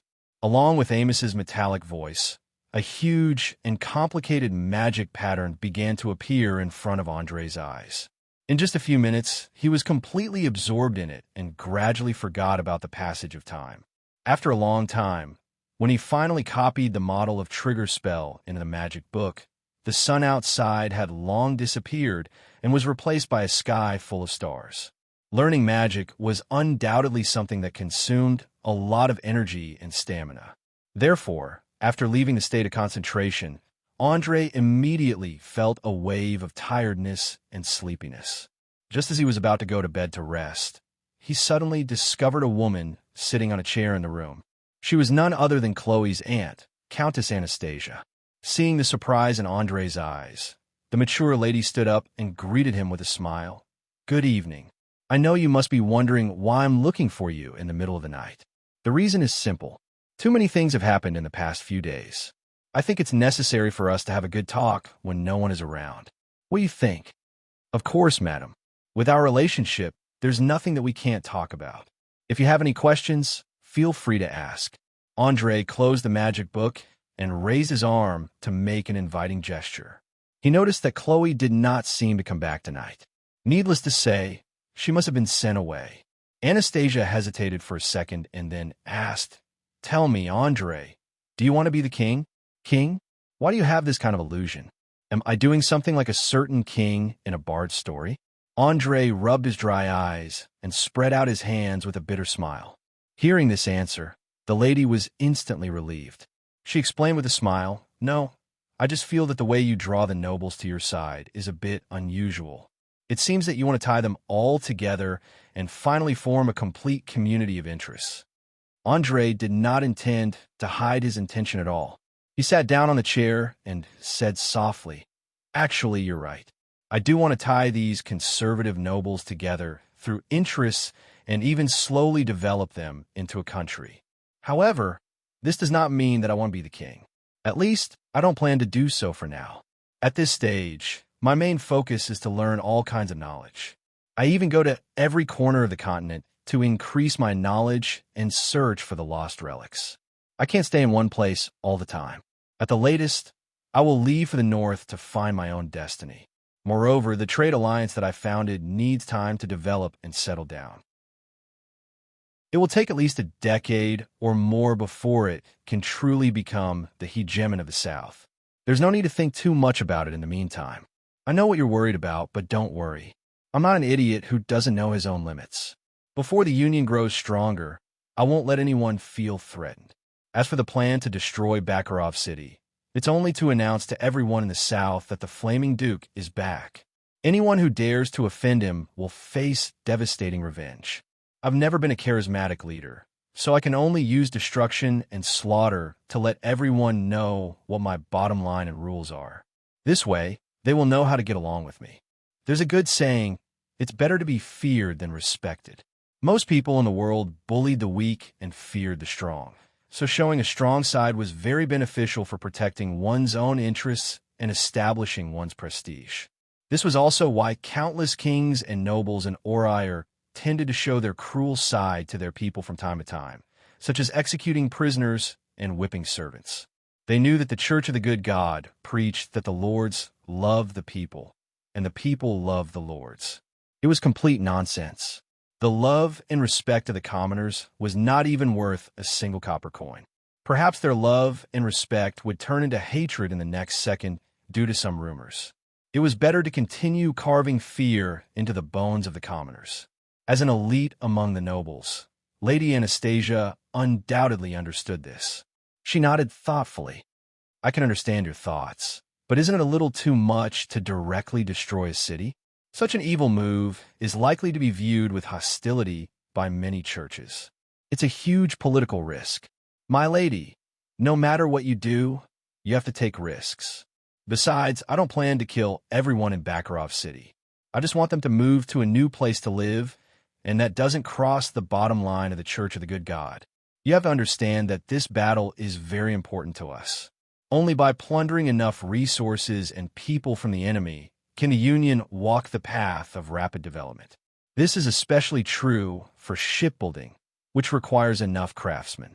Otherwise, it will take at least 3 to 5 years to equip a terrifying fleet. I'm a person who doesn't like to wait for a long time, so the only way is to water it with the blood of the enemy. In this regard, please help me convince all the members. After all, every one of them will be the beneficiary of this operation.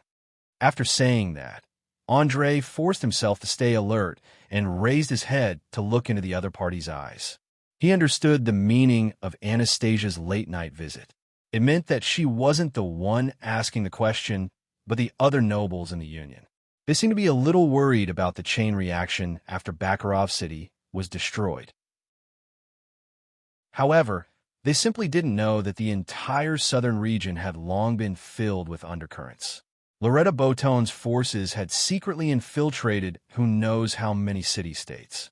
It wouldn't be long before he personally pulled open the curtain of turmoil. At that time, how would the church have the leisure to care about a port that had turned into ruins? All right, I'll do my best. After all, the nobles haven't acknowledged me as their leader yet. After much consideration, the Countess finally nodded in agreement. Although she didn't quite agree with such an extreme method, she still chose to stand on the same side as Andrei. In the following time, the two discussed the direction of development, the distribution of benefits, and even the issue of marriage and children. It wasn't until more than an hour later that Anastasia left, satisfied. She had gotten the answer she wanted, and her face was full of anticipation for the future.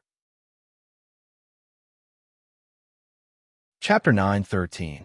Andrei could finally calm down and learn new spells after the last of the enemies on the Sardinia Islands had been completely eliminated. He had nothing to worry about after deciding on the general direction. He threw all the administrative matters to Maris, who had just been promoted to mayor, and left the internal strife of the alliance to Kite, the lustful demon. Everything proceeded according to the original plan under the full power of these two ambitious women, especially the large docks that were being built near the port. Anyone with a discerning eye knew what that meant. Apart from that, a large number of pirate ships were being modified in the old docks. Primitive weapons like ballistas and catapults were removed and replaced with bronze cannons. Even if all of Valence City's copper, apart from the currency, was gathered together to forge 16 cannons, it was still unable to extinguish the fervor of the captains. In order to obtain enough gunpowder before the start of the war, every smuggler, merchant, and noble had mobilized their own network. In less than a week, they had obtained a large amount of sulfur, saltpeter, white phosphorus, alcohol, and so on from the surrounding areas. As for the charcoal, although it still needed to be purified before it could be used, the quantity was not lacking at all. Andre directly opened up a room in the basement of the wizard tower, forbidding servants or acolytes from entering. All the work was done by the loyal magic statues. They never tired and had boundless strength, so they quickly started producing a steady stream of black gunpowder particles, as well as Molotov cocktails mixed with alcohol and white phosphorus. At the same time, the pirate Queen Grace finally arrived at the waters around Lincoln City after a long and arduous journey. She took advantage of the short period of time when her opponent had yet to react and launched a successful sneak attack at lightning speed. Not only did she plunder a large amount of wealth and craftsmen, she also set fire to the docks and the surrounding warehouses. She then left without giving the wizard tower a chance to display its might.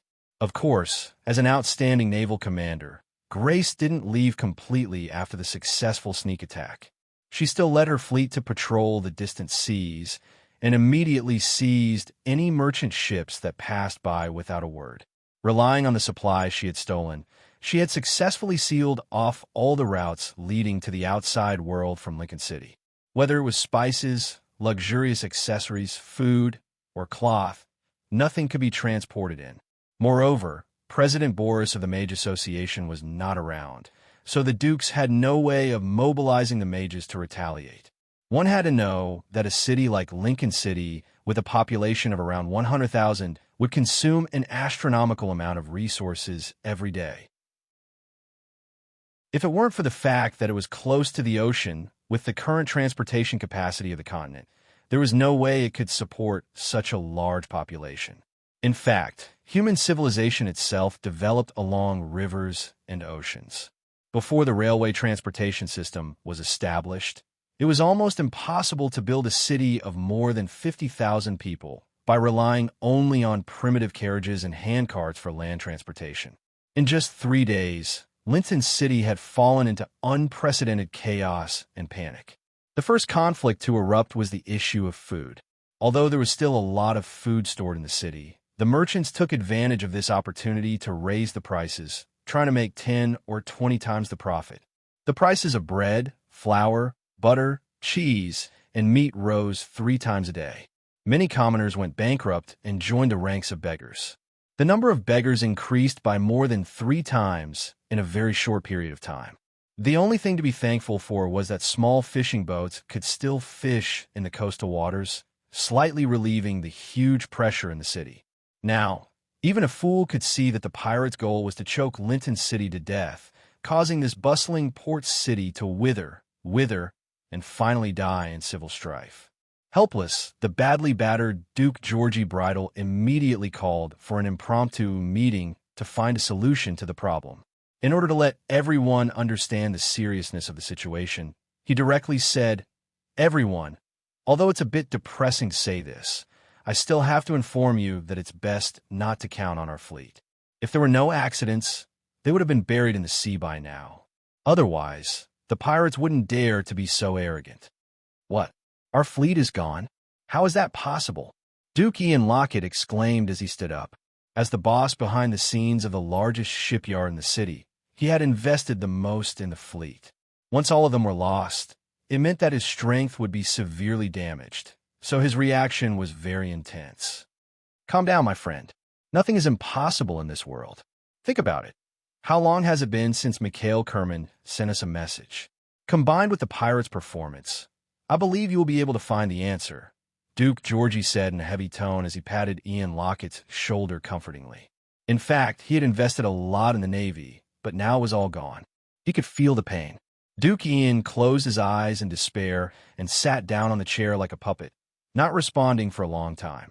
Alvin sighed helplessly and asked softly, "Then what do you think we should do? Since we have lost our fleet, it means that we can't do anything to the pirates, unless they are idiots enough to come ashore and fight with us."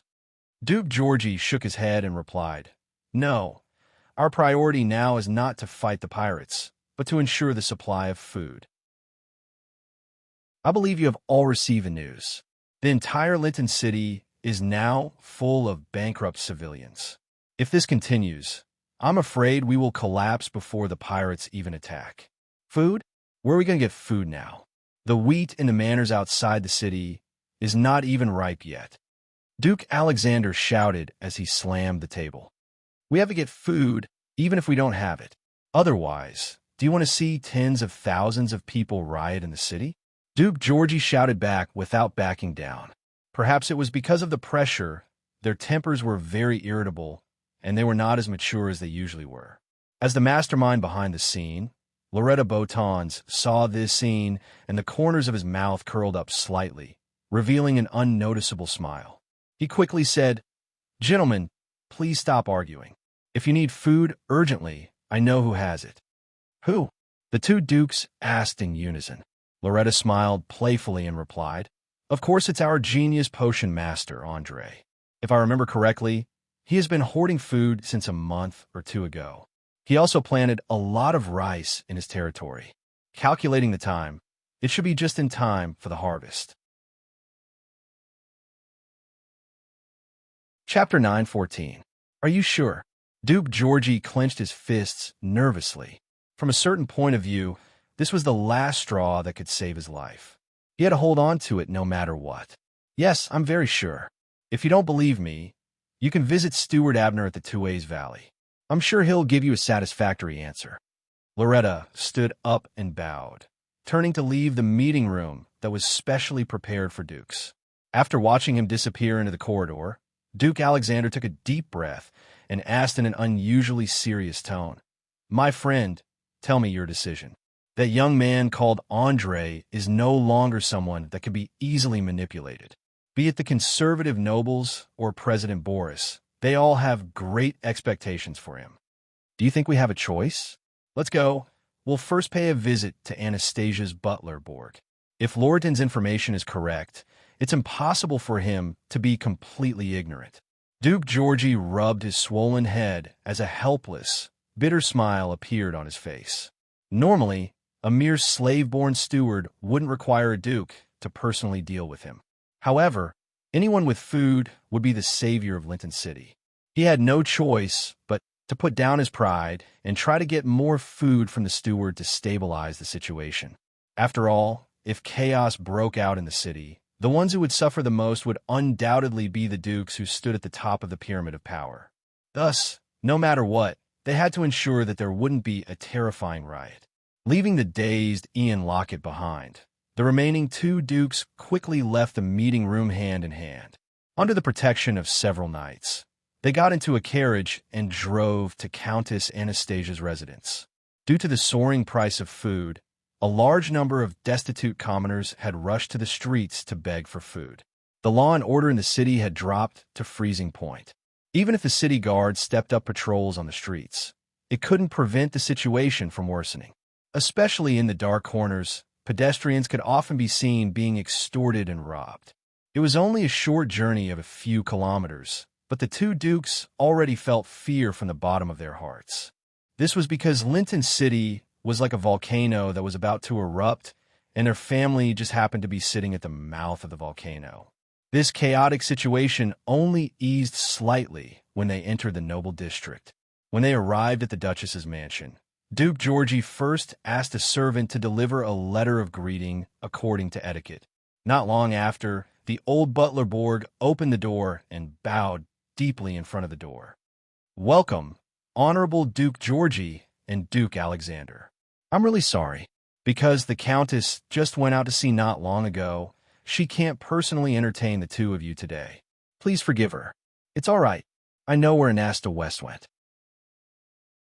I'm not here to visit her, but to ask you something." Duke Georgie went straight to the point. He was so anxious that he was no longer in the mood to be polite. He only wanted to get food as soon as possible and stabilize the price of food first. Hearing the other party's frown, the old butler instantly understood what was going on. He hurriedly made an inviting gesture. Then, please follow me. Under his guidance, the group quickly passed through the garden and entered the living room of the mansion. After the servants served snacks and drinks, Borg waved his hand and motioned for everyone to leave. Not long after, he and the other two dukes were the only ones left in the living room. Seeing that the irrelevant people had left, Alexander couldn't wait to ask, I heard that Andre has a lot of food. Is that true? Haha, who did you hear that from? Borg asked with a smile as he skillfully poured mint water brewed with flower petals and honey for the guests. In fact, Andre wasn't the only one who had a lot of food. Even Anasta West's warehouse was filled with food transported from the surrounding areas. Most of it was exchanged with salt. She was waiting to make a fortune from the chaos in the city and increase her reputation at the same time. The old butler didn't answer the other party's question directly because he wanted to take the initiative in bargaining later. This was quite common in the circle of nobles. All right, Borg, don't beat around the bush with us. Just tell us how much food you can provide. As long as the price isn't too outrageous, we won't bargain. I believe that your mistress wouldn't want to see this beautiful city destroyed in a day, right? Duke Georgie saw through these little tricks at a glance. At the same time, he also confirmed that Andre's territory definitely had a lot of resources that he urgently needed. He wasn't an idiot. He knew that it was time to bleed. If necessary, he was even willing to use the wealth accumulated over generations. After all, power and land were always more important than money. Every noble understood this principle. Seeing the determined look in the other party's eyes, the old butler shook his head with a smile. Don't worry, Honorable Duke. The Countess and Sir Andre do have a lot of food, but do you think we can buy food with just gold coins in the current situation? Obviously, they couldn't. This also means that you have to pay some other price in exchange for this batch of life-saving food. Alexander frowned subconsciously. Other than money, what else do you want? Don't misunderstand. It's not what I want, but what Sir Andre wants. As I said, don't worry. I have a piece of news that just came from Tue's Valley. Why don't you take a look first? Saying that, Borg took out a piece of parchment and placed it on the table. He then smiled and sipped his drink in silence. With just a glance, Duke Georgie's bitter and hateful face was instantly filled with joy. Even his breathing became hurried. However, he quickly suppressed his excitement and pondered for a few seconds. He then raised his head and asked, Is the data on this real? Tue's Valley can provide food for the entire Lincoln City for 3 months? The old butler nodded reservedly. Of course, Steward Abner is a very serious person. If he gives a guarantee, then it definitely won't be wrong. Hearing this, Duke Georgie instantly heaved a sigh of relief. He praised loudly. Very good, very good. You've been a great help this time. I'll remember this kindness. Now, tell me, what does Andre want? It's very simple. Sir Andre wants to deal with some of his enemies after he returns. He hopes to receive your support. I have a list of names here. Please take a look. With that, Borg took out another piece of parchment. There were many names recorded on it. At the top of the list was the Blood Marquis, the Brest family that the Kurgas belonged to. Chapter 9:15. Standing on the balcony of the highest room in the castle, Andre looked down at the increasingly prosperous Valen city, especially the parts of the lower city that had been built from a mess of broken ships. It looked much more refreshing, and the smelly garbage in the river had been cleaned up. The river water was so clear that it was almost drinkable. Everything in this city was changing according to his will. Perhaps the reason why countless people crazily pursued power was because they wanted to taste the sense of accomplishment of turning their dreams into reality. After a few days of continuous study, he'd already finished learning a few level 6 spells, and even found some time to research the process of transforming humans into vampires. However, he still hadn't gone to see Portia, who'd turned into a rabbit. That was because he still hadn't figured out what kind of attitude he should use to face this former friend of his. He also didn't know if this halfling thief would go completely crazy after seeing Gil's. After all, hatred was a very powerful motivator, but at the same time, it was a double-edged sword that hurt others and hurt oneself. Wise people stayed away from it, while persistent people longed for it. You would never know what kind of outrageous things a person with a head full of resentment could do when they saw their enemy. Just as Andre was deep in thought, he suddenly sensed the magical energy in the air gathering behind him. He turned around and glanced, just in time to see Orlando step through the teleportation door and appear in the room. This half-elven great mage appeared very casual, unceremoniously grabbing the fruit on the table and stuffing it into his mouth. As he ate, he teased, "Wow, you've been living quite well recently.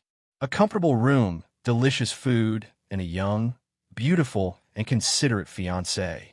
In comparison, I'm much more miserable. Not only do I have to help you deal with those troublesome cards, but I also have to prepare for the dangers that may appear in the upcoming exploration. How is it? The taste of power isn't bad, right? Back then, I was obsessed with it for a while. I even secretly took control of a kingdom and changed everything according to my will. However, it didn't take long for me to get tired of it, especially those endless government affairs. It was simply maddening. You came here today to complain about how life hasn't been going your way." Andre unceremoniously raised his eyebrows and mocked. At this moment, he finally discovered that this great mage, who was half a step into the legendary realm, was actually a chatterbox.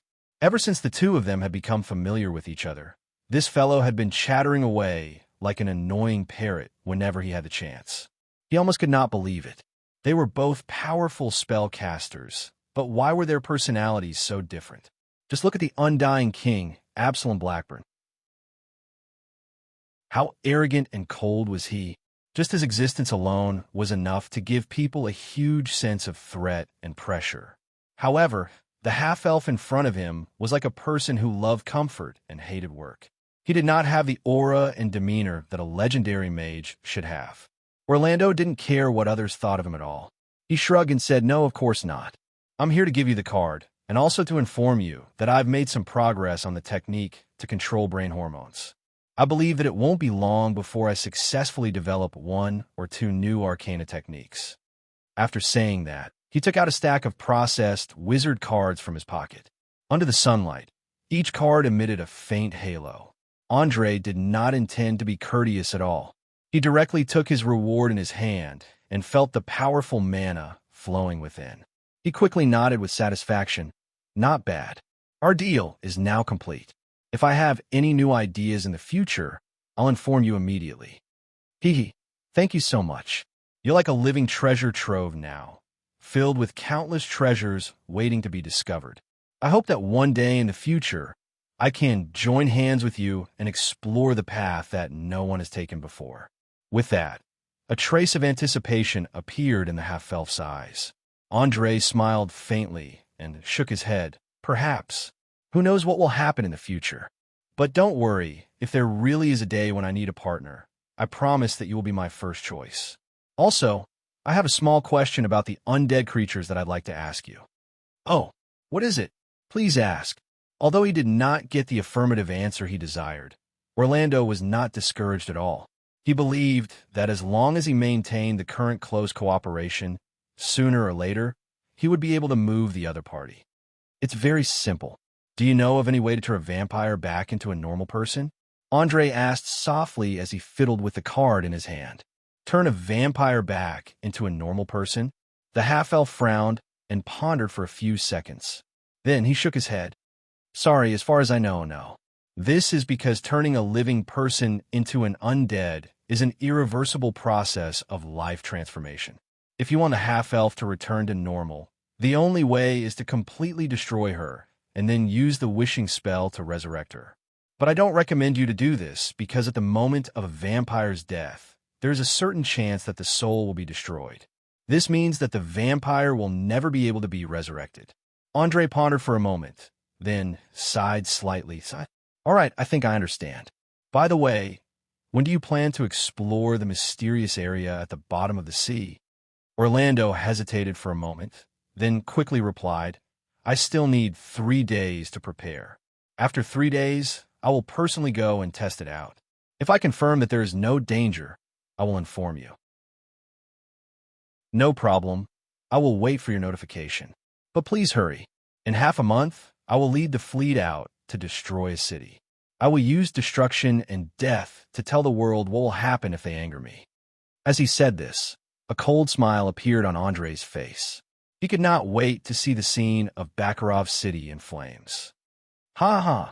Please allow me to wish you all the best, Your Excellency Flaming Duke. After saying that, Orlando bowed exaggeratedly, and then quickly cast a teleportation spell, disappearing without a trace. After watching the half-elf mage leave, Andrei was not in a hurry to summon the character on the card. Instead, he sighed slightly and returned to the central control room of the wizard tower. He looked at the rabbit that had been locked in a glass jar for many days and smiled wryly as he muttered to himself, "You have to face what you have to face. I hope you can be more rational this time, my friend." As soon as he finished speaking, he opened the lid and placed this dangerous little creature on the table. He quickly chanted an incantation and cast a rank 3 arcane spell, Dispel Magic. Instantly, the cute rabbit's body moved quickly, and in a few seconds, it had completely returned to Portia's original appearance. Chapter 9:16. As soon as her feet touched the ground, the nimble halfling immediately leapt forward, brandishing her sharp nails to launch an attack. As a vampire spawn, the negative energy produced by her hand alone was enough to pose a great threat to her enemies. However, Andrei was clearly prepared. He raised his hand and cast an undead body immobilization with extreme speed, directly immobilizing her on the spot. She couldn't move at all, and couldn't even blink. Looking at Portia's eyes that caused her rationality to fall into madness, he shook his head helplessly. He immediately took out the mini cage that imprisoned the vampire and ordered, "Release the mental control on her. Immediately. Ha ha. Do you think I'll still be afraid of you in my current state? No. I want you to watch this halfling fall into the abyss with your own eyes. The only thing you can do is to kill her with your own hands. Suffer. Despair. Ha ha." After continuously basking in the sun for several days, Gilles, who was extremely weak, let out a sinister roar. As a direct descendant of a vampire duke, he had never suffered such cruel torture in his life, especially the terrifying positive energy produced after the sun rose every day. It was simply a vampire's nightmare. There were many times when he lost his rationality under the intense burning and was almost burnt to ashes. Thus, the hatred in his heart had long since broken through the sky. How could he obediently obey? However, it was a pity that Gilles didn't see the slightest bit of negative emotion in Andrei's eyes. The latter merely raised the corner of his mouth in disdain and sneered sarcastically. "Very well, it seems like you haven't learned your lesson. No matter, I have plenty of ways to deal with you." "Ways? What ways do you have to make me willingly release a descendant?" "Stop dreaming. Such a situation will never happen," the vampire retorted without showing any signs of weakness. Ever since he knew that he was destined to die, he had completely let go of everything and focused on seeking revenge. To be more precise, he was seeking death. He could no longer endure at least an hour of sunbathing every day. "Fool, you're a mage to not know that there's an arcane spell called Command Necromancy in the necromancy magic. Unfortunately, I know this spell, and I even memorized it today." As Andrei spoke, he took out the spell book that he carried with him. He flipped to the page that recorded commanding the undead and gently waved it in front of the man's eyes. Seeing the complicated spell structure on the page, Gilles immediately shouted frantically, "No, no, no. This can't be real. You can't control me. No." Andrei put away the book and smiled meaningfully. "Hee, I'm sorry, but I can't." As soon as he finished speaking, he immediately began to chant an incantation at an extremely fast speed. Along with the syllables full of magic power reverberating in the air, Gills began to gradually feel an incomparably tyrannical power descending from the sky and entering his body. He couldn't speak, unable to do anything. He couldn't even control his body. At the moment when the spell was completed, Gills trembled violently and lost the control of his body and consciousness in a short time. I command you to release Borsha immediately. Andre gave the order without any trace of politeness. Although vampires were immune to most mind control, they couldn't get rid of the weakness of undead creatures, and that was that they couldn't resist magic that targeted the undead. I declare, release your soul. Although Gills desperately tried to resist the arcane power, he still spoke words that went against his will in the end. In an instant, a soul fragment emerged from his body and entered the body of the halfling. Soon, the madness in Borsha's eyes disappeared, and she finally regained consciousness, although she couldn't express her emotions for the time being. Andre didn't say anything else and directly removed the immobilization of the undead creature. He smiled and greeted, "Good afternoon, my friend.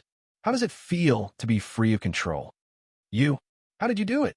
Borsha obviously didn't notice the mini cage on the table. She stared at her hands in astonishment, an expression of disbelief appearing on her face.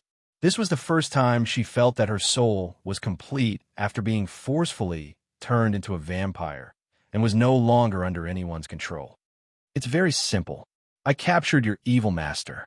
Saying that, Andre softly chanted an incantation. The mini cage immediately opened, and the prisoner inside was thrown out. Gil's body rapidly grew in size as he flew. When his feet touched the ground, he had returned to his normal size. Although he wanted to immediately turn into a gaseous state and escape, he was affected by the undead command. He needed permission to even move a finger at this moment. "It's him." After seeing the prisoner's appearance clearly, Borsha's eyes instantly shot out hatred and madness. She immediately wanted to tear him to pieces. However, Andre grabbed her hand and stopped her. "Don't be impulsive, and don't let hatred blind your eyes. He is now my prisoner. You can take revenge whenever you want, but before that, you have to think clearly about your future." "Future? Huh? Do you think I still have a future?" Borsha asked with gritted teeth. Andre nodded seriously. "Of course, why not? You've only been turned into a vampire, not a spirit without a physical body. You have to find a reason for living for yourself, or you'll quickly sink under the corrosion of negative energy." "Ha ha ha. All right. If everyone has to live for a reason, then the reason I live for is revenge. I'll make this vampire and his family pay the price in blood and death." Borsha seemed to have gone mad when she said this. She couldn't stop laughing maniacally as negative energy gathered like never before. Without a doubt, her bloody oath had won the favor of some mysterious power. Perhaps it was a god, or perhaps it was a demon. "All right, since you've chosen the path of revenge, I won't say much. Gills is yours. It doesn't matter if you want to pull out his tendons and skin him alive or chop him into pieces. However, please remember that the Zempni family's power is beyond imagination. You'd better come up with a feasible plan, or you won't even be able to enter the gates of the Nightsong Castle." Having said that, Andre lightly patted the halfling's shoulder and turned to leave the room. He stood by the door and waited silently. He was very clear that Borsha, who had accumulated so much pain, needed to vent, and Gills was the best target. As for the rest, it would be better to wait until she was done venting. Chapter 9:17. A philosopher once said, "Life is a painful journey. Poverty, hunger, injury, failure, parting, setbacks, all sorts of unpleasant experiences troubled everyone, and they could only feel a moment of peace right before death." Perhaps this statement was too negative, but there was one thing that wasn't wrong. Before productivity had developed to a certain extent, the lives of ordinary people were completely devoid of joy. This was also why they would desperately pursue faith and pursue the illusory world after death. Only when a person was disappointed in reality, without any joy, and without a goal to pursue, And without understanding the meaning of their existence, would they want to borrow the power of the gods to fill the emptiness in their spirit and body? More seriously, they would even develop an intense world weariness and take the initiative to embrace death. It was obvious that Portia had such tendencies. That was why Andre would rather she be filled with hatred than let her be disappointed in this world. Standing in the corridor outside the door, Andre quietly listened to the screams, wails, and pleas from the room. His cold face was devoid of any expression. He had already seen too many deaths in this unfamiliar world, and similarly, he had seen countless serfs and beggars who did not have enough food to fill their stomachs and clothes to cover their bodies. His heart had long become numb and cold-blooded. Furthermore, Gilles, who was screaming miserably, definitely deserved his punishment and did not deserve any sympathy. It had to be said that the abnormal recovery ability of vampires had finally become a burden. After all, when abusing ordinary people, the abuser would need to formulate a scientific plan that would not lead to sudden death based on each person's physique and endurance. However, vampires did not need to think about this at all. As long as they did not pierce their heads and hearts with wooden stakes or completely expose them to the sun, they would not have to worry about death no matter how they were tortured. The venting lasted for an entire hour. When Portia pushed open the door and walked out, covered in blood, Andre saw the bloodiest, most violent, and most savage scene he had ever seen in his life. If not for the fact that his stomach had long since digested everything, he would have vomited. All the skin on Gil's body, including his fingers, toes, scalp, face, and even his foreskin, had been peeled off alive. His entire body was dripping with blood, his muscles and fat completely exposed to the air. Some places were even severely burned by strong acid. If you think that's all there is to it, you're sorely mistaken. Every fingernail on his fingers and toes had been pulled out. His ears, lips, tongue, and eyelids had been cut off and placed on the table. His blood-stained teeth were carelessly discarded on the ground, and his sensitive gums were pierced with nails. Other than that, the body from the neck down to the stomach was dissected. His ribs, heart, intestines, liver, gallbladder, and other organs were destroyed on a large scale. His shoulder blades and feet were nailed to the wall with wooden stakes, completely eliminating any possibility of escape. Perhaps it was because she saw that Andre's expression wasn't too good. Portia hurriedly wiped the blood off her face and hands. She explained softly, "He's still alive. I didn't kill him." "I know you didn't kill him, but in this state, how is he any different from being dead?" As he spoke, Andre moved his gaze away from the tragic scene in the room. He decided that he wouldn't take a single step into the room before cleaning it up.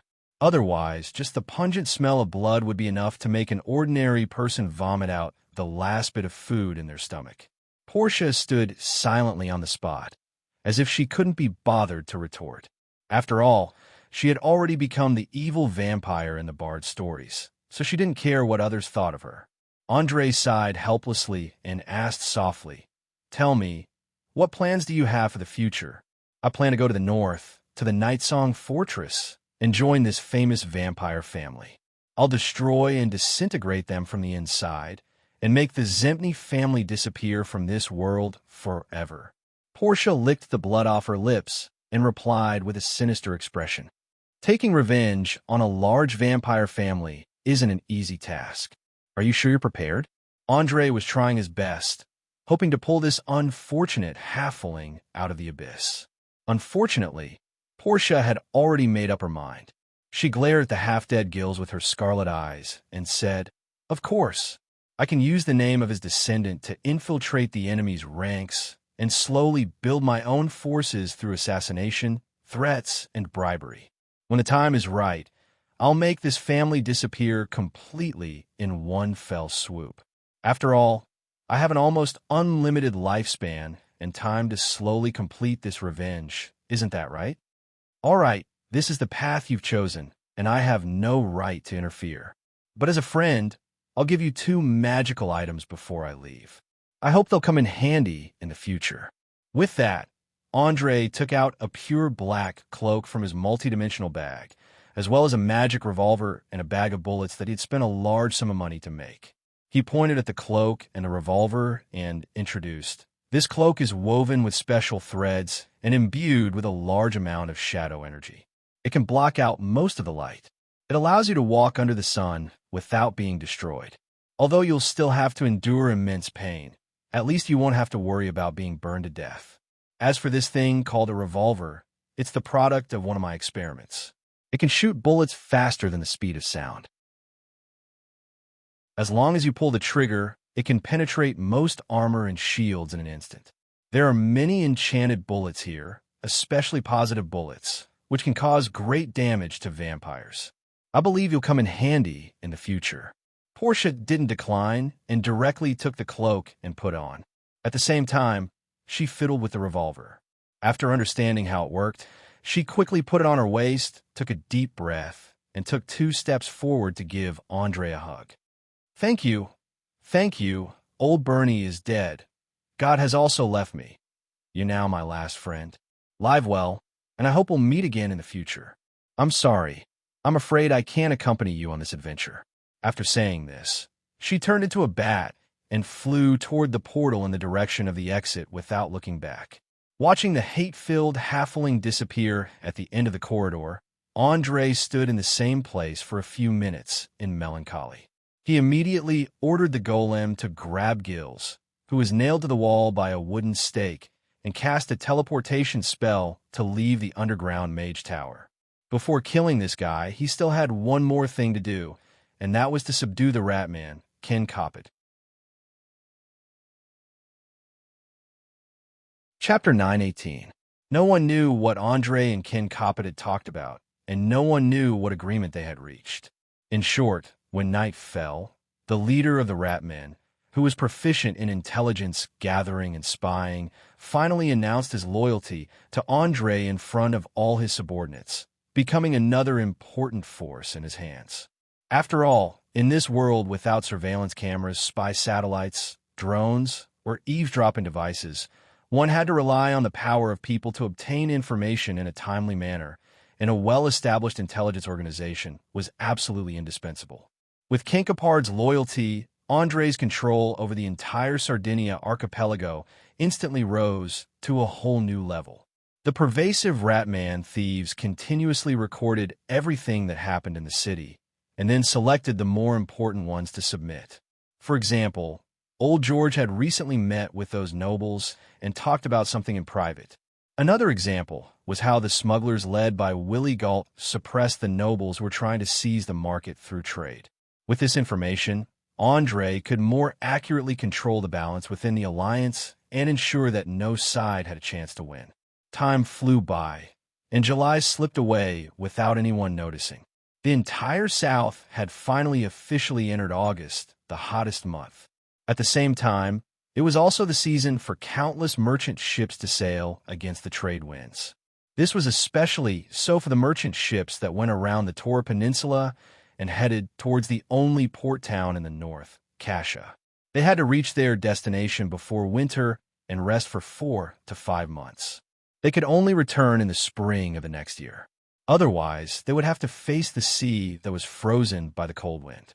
Of course, the profits from this dangerous voyage were also considerable, bringing weapons, armor, food, jerky, cloth, salt, and other necessities from the south to exchange for furs, precious metals, slaves, rare animals, and so on with the barbarians, dwarves, exiles, orcs, and half-orcs in the north was even faster than robbing. After all, ever since Andre started the large-scale construction, the demand for labor in the Sardinia Islands had increased day by day. In just a few weeks, the slave market's trading volume had soared from 20 to 30 per day to 100 to 200, and it was still rising. As for the price, it was almost doubled. Regardless of whether it was the smugglers or the conservative nobles, they all discovered this once-in-a-lifetime opportunity and sent out merchant ships, intending to provoke a war between the various tribes in the north in order to obtain a large number of slaves. For this reason, they had prepared countless weapons, armor, and salt on the cargo ship. For the primitive and backward northern tribes, these materials were simply irresistible temptation. It could be foreseen that this winter, there would be frequent battles between the northern tribes. As the leader of the entire alliance, Andre also dispatched 2 modified merchant ships. However, he wasn't there to obtain slaves or wealth. Instead, he was looking for a way to return to the Canteru kingdom. Sitting on a chair in the castle hall, he stared at the 2 newly recruited captains kneeling in front of him with a strange expression on his face. One of them was quite old. His face was full of wrinkles, and his bronze skin was the result of years of exposure to the wind and sun at sea. The other one was the exact opposite. He looked very young, and although there were more or less traces of being burned by the sun, it was obvious that he had never suffered before. It had to be said that this combination of an old man and a young man was rather eye-catching, especially since they had taken the same boat to the Sardinia Islands. After deliberately giving them the cold shoulder for a few minutes, Andre said meaningfully, "Listen, I don't care who you were or what you did in the past, but from now on, you are all captains under me. You have to obey my orders, understand?" "Understood." The young man hurriedly lowered his head and replied loudly. The old man hesitated for a moment, as if he was struggling. He quickly echoed, "Your will is my command." Andre nodded in satisfaction. "Very good. I hope you won't disappoint me. Remember, I don't need you to earn much from this voyage. I just need you to find out how far it is from Kasha to the Canteru kingdom and where we need to pass through. If possible, it would be best if you could bring back a map. Don't worry. I swear I will bring back good news before July next year." The young man patted his chest and promised. "Hee, I'll believe your promise for now. Go and prepare now. Set off with the fleet tomorrow morning." Andre waved his hand lightly as he spoke. The 2 men hurriedly got up and bowed before turning to leave the hall. They had just left when Kinkapard walked out from a dark corner and reminded him in a low voice, "Sir, I think these 2 fellows are very suspicious. You shouldn't let them leave so easily. I personally think we should observe them for at least a few months to make sure they aren't spies." Andre shook his head playfully as he glanced at the head of intelligence with a gloomy expression. "No, there's no need for that. I know who these 2 are. Don't worry, they aren't a threat." As a baron of Linton City, how could he not know the famous commander of the Linton City Navy, Mikhail Kerman? Although the other party didn't recognize him, no one would have thought that this old man, who had once commanded the world, was now on the Sardinia Islands. No one would have thought that he would choose to conceal his identity and become the captain of a merchant ship in order to survive. "Well, since you think there's no problem, I won't continue to send people to monitor them." Although Kinkapard didn't quite understand why Andre was so certain, he still cooperated tactfully. He knew that as the leader of an intelligence organization, the most important thing was not ability, but loyalty. He had to make the people he was loyal to feel that everything was under his control. Otherwise, once doubts arose, he would immediately fall from the sky. Andre didn't expose the Ratman's thoughts. He tapped the table with his fingers and fell into a state of contemplation. After a while, he asked, "Tell me, how are the war supplies at the port? How long will it take to meet my requirements?" Kinkapard quickly took out a book bound with parchment from his arms and flipped through it a little. He quickly replied, "Sir, so far, we have completed the transformation of 6 gunships. The amount of gunpowder is sufficient. Weapons, armor, food, drinks, and soldiers are ready. It will take about a week and a half to 2 weeks to meet your requirements." Not bad. Let them hurry up and try to set off before the end of August.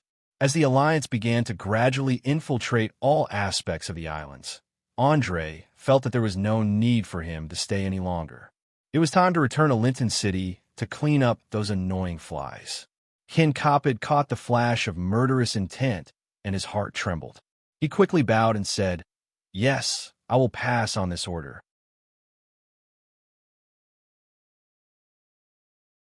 Chapter 919. On the morning of the 16th day of the 8th month, 7468 Ori Reclamation Calendar, a fleet of 30 warships slowly left the Sardinia Islands and headed towards Bacarlo City. Unlike most warships in the south, more than half of these ships had undergone a series of modifications. They were no longer as round as before, and there were a few more patches on both sides of a ship. It was obvious that they were cannons. After more than a month of hard work, and with the convenience brought about by magical molding, a total of 40 qualified bronze cannons were successfully cast and placed on more than a dozen ships. Although the rookie cannoneers could not be as accurate as the Eye of Arcane, it was enough to form a battle line and destroy the enemy's fleet. In a large-scale naval battle, having a battle line and not having one were two completely different concepts, especially in terms of firepower. Cannons were far more advantageous than traditional catapults and ballistas. Although there were only a dozen ships, they were almost invincible before encountering mages and the Griffin Knights. As the commander of this fleet, Sea Wave Kent was overwhelmed with emotions. He had already seen the power of the cannons before they set off, so he could not wait to rush to the target sea area and launch an attack on Bacarlo City, making the city tremble in fear. In fact, it was not only him. Every pirate captain equipped with cannons was ambitious and eager to show off in the upcoming battle so that they could obtain bigger warships and more cannons in the future. Now they finally realized how correct their choice was. If they were to become enemies with such cannons, no matter how many lives they had, they would not be able to survive. On the Arcane Eye, a young woman dressed in black armor, carrying a sharp, two-handed greatsword on her back, and emitting an aura of fear and despair all over her body, came straight to Andre under the gazes of countless sailors. She knelt on one knee and said in a cold voice, "Master, I've already inspected the entire ship according to your instructions. I didn't find any suspicious signs." "All right, Yvette, I understand. You may leave." Andre waved his hand without raising his head. He was now inexplicably irritated, so he was not in a mood to pay attention to this fallen paladin and dark guardian that he had just summoned from the card not long ago. Half a month had passed since the last time they met, and there was no news of the half-elf Orlando, as if he had vanished in a thin air. Even a magic communication spell could not reach him. Obviously, there were only two reasons for this situation. First, he was trapped by the boundless darkness and couldn't get out for the time being. Second, he was dead. Dead people naturally couldn't contact each other. No matter what the reason was, it wasn't good news for Andre. This meant that there was a huge hidden danger beneath Valence City that might erupt at any moment. "Yes, master." Yvette placed one hand on her chest and bowed. She then turned and walked into the cabin. As a dark guardian, it was her nature to obey the strong. She used her sword and magic to protect the cruel rule. From a certain perspective, a dark guardian was the dark side of a paladin. It symbolized the ultimate power of evil and order. Many paladins who had fallen behind would choose to become a dark guardian. Not long after Yvette entered the cabin, the black-robed necromancer man took 2 steps forward and suggested in a low voice, "Master, it's best if you put this matter aside and focus on the enemy in front of you. Otherwise, the entire fleet will be in danger." Andre rubbed his swollen head and nodded lightly. "Don't worry, I know what's important and what's urgent. Let's put this matter to rest for now. I won't think about it until we destroy Bakarov City. All right, have you made any progress on the things I asked you to research recently?" "Haha, don't worry. I've already created an interesting toy according to the recipe. I believe it'll be able to teach those griffins flying in the sky a lesson." A sinister smile appeared on Mant's bony face. Perhaps it was because they both broke the law, but out of all the adepts he'd summoned, he was the only one who shared the most common topics with Andre. He'd even been assigned some research work. "Not bad. Then I'll leave Bakarov City's famous Griffin Knights to you. I don't want them to hover above the fleet." Andre was quite satisfied with the necromancer's work attitude. He silently placed a +2 ring of protection he'd made in his spare time into the man's palm.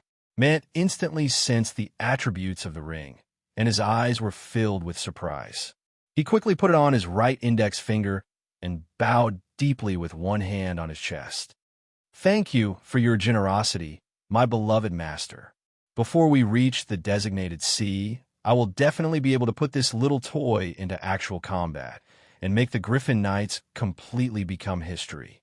After all, for a low-level sorcerer, a +2 ring of protection was like wearing light leather armor. Coupled with the armor of a level 1 arcane sorcerer, It could basically deflect most long-range weapons. Even if they were accidentally shot, their lives would not be in danger. Unlike most of the people in this world who'd crazily collected magical items, Andre felt that no matter how powerful a magical item was, it was just an inanimate object. It was far less important than people. Moreover, the subordinates he'd obtained from the cards were loyal and would never betray him. Naturally, he'd have to equip them. Of course, the warrior monk, Celeste, did not need to equip himself. This was because he used a supernatural ability called Ki. When he fought, he couldn't wear any armor or shield. Otherwise, he wouldn't be able to display his agility and speed. Although Andre hadn't figured out what this Ki was, he was sure that when the warrior monk infused it into his limbs, the hardness of his limbs would be comparable to that of steel. Celeste even said that some of the true masters of the monastery could make their fists as hard as adamantine. They could even clash head-on with dragons with their physical strength alone. From a certain point of view, the 10 adepts he'd just summoned from the cards all had their own unique characteristics. Apart from the orc thief Del and the dwarf warrior Angel, who'd caused a slight commotion, the rest were normal. After all, Andre was now a level 12 sorcerer. It wasn't strange for him to have a dozen followers. The only thing that was strange was where these strange fellows had come from. Just like that, Andre familiarized himself with the abilities of his new subordinates while reading the golden scroll he'd obtained from the Undying King.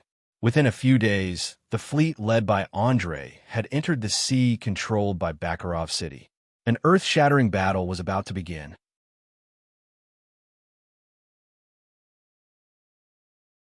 Chapter 920. Ever since he'd buried the massive Lincoln Navy, the ambitious Grand Admiral Niamyadina believed that it was time for Bakarov to rise again. Thus, he'd ordered the few remaining warships to expand their patrol area, forcibly taking control of the surrounding islands and villages within dozens of nautical miles. The villages and towns that had sided with Lincoln during the war were all brutally looted. Those who resisted were executed on the spot, and large amounts of wealth, food, and livestock were taken away to make up for the losses Bacaro had suffered during the war. It could be said that this war had not only resulted in heavy losses for both sides, but also destroyed the stability and peace of the surrounding areas. Hatred, slaughter, death in just a few short months, Loretta had gotten his wish. Terrifying dark clouds hung over the southern seas, causing countless deaths and even more to become destitute. An organization called the Venomous Tailhook was rapidly expanding in the dark, attracting many youths blinded by vengeance. Under the bewitchment of those with ulterior motives, they quickly formed a group of fanatics who believed in the devil. Along the way, they captured beautiful young women and sacrificed them to obtain the twisted power of the bottomless abyss. Grand Admiral Niamyadina had no idea that he had unwittingly become the driving force behind Loretta's grand plan. What he didn't know was that a terrifying destroyer was on its way to Bacaro. It wouldn't be long before terrifying flames descended from the sky, turning this ancient port city into ashes. Passing by the nameless island where the pirates had once camped, the lookout on the main mast rang the alarm bell, shouting at the top of his lungs, "Warning! Enemy ships ahead! Unknown numbers!" Bartholomew raised his telescope and observed for a moment. He immediately approached Andre and bowed with one hand on his chest. "Sir, it's Bacaro's fleet. What should we do?" "Do you even need to ask? Raise the blood flag. Let Kent take command. From now on, we won't take in any prisoners." Andre expressionlessly gave the order to kill. The blood flag, as the name suggested, was a dark red flag without any design, but it symbolized death and slaughter. When a ship raised this flag, it meant that regardless of whether the other party surrendered or not, there was no possibility of survival. Even though Bartholomew knew that the purpose of this voyage was destruction, he couldn't help but shudder. He hurriedly nodded. "Understood. I'll get someone to raise the blood flag." A few minutes later, all the ships saw the blood-red flag fluttering in the wind at the bow of the Arcane Eye. "Awesome. I like this command." Kent growled excitedly. Cruel and brutal killings could trigger the brutality hidden in the hearts of human beings, raise morale, and strike at the enemy. It was the favorite of almost all commanders, and he was no exception. As for whether this kind of massacre would provoke a strong resistance from the other side, Seawolf didn't care at all. Anyway, he didn't plan to play the traditional boarding battle with the opponent. Instead, he planned to try a new way of naval warfare. It didn't take long for a dozen gunships to form a line under Seawolf's command and seize the upper hand. The remaining ships began to decelerate and leave the battlefield. Their main mission wasn't to participate in a naval battle, but to plunder the wealth and population of Bakharov City. There was no doubt that the influence of the Blood Flag was unparalleled, whether it was on their own side or the enemy. On the flagship of the Bakharov City Navy, General Zach raised his binoculars and happened to see this scene. He immediately flew into a rage and roared at his adjutant. "Bastards! How dare they? Raise the battle flag immediately. Get everyone ready for battle. Also, tell the battle mages to send a message to the great commander. Tell him that the Sardinia pirates have turned hostile against us." "General, didn't we just reach an agreement with the pirate King Francis not long ago? Why would they suddenly attack? This doesn't make sense," the adjutant asked with a frown. "I know it doesn't make sense, but the problem is that they have already raised the Blood Flag." "The Blood Flag?" Zach roared angrily. For any commander, if they didn't respond after seeing the enemy raise the Blood Flag, it was a great humiliation. In serious cases, they might even lose morale. After all, the losses of the Bakharov City Navy were already great. If they lost their morale, they might not be able to recover and rebuild for more than 10 years. The adjutant obviously knew this as well. He sighed helplessly and turned to walk into the cabin. He knew very well that the warships before them were no match for the powerful pirates. Their only chance was to request for the Griffin Knights to be mobilized. Only the knights, soaring in the sky, could dispel the enemy's attacks and ensure that the flames of war didn't spread to the docks. As the Griffin Knights had saved Bakharov City many times in the past, everyone in the city had a morbid infatuation and trust in them. They even believed that no one could defeat the Griffin Knights. Even if an evil dragon appeared in the sky above the city, it would be slain by the knights. Of course, this was only an unrealistic fantasy. They didn't know that the Griffins actually had a weakness. It was just that most people didn't know about it. But now, Necromancer Man had already prepared some gadgets to deal with the Griffins. Once the knights suffered a devastating blow, the entire Bakharov city would lose its last line of defense. Just as Andre narrowed his eyes and silently watched the sky, the two fleets finally began to exchange fire. The first to attack was General Zach. When the two sides were still 800 or 900 meters apart, he ordered the ballistic cannons to fire stone shells. Following the order, countless round stones of about 30 kilograms were thrown into the air at an extremely fast speed. Following that, they fell at a high speed, making a whistling sound as they whizzed past, covering the direction of the enemy's ship. Unfortunately, at such a long distance, unless one was extremely lucky, the probability of hitting was so low that it made one's hair stand on end. More than 90% of the stone shells fell directly into the water. Even if one or two brushed against the ship's bow or railings, it wouldn't cause any serious damage. Seawolf Kent stood on the deck, a sinister smile on his face as he shouted at the sailors, "Open the cannons.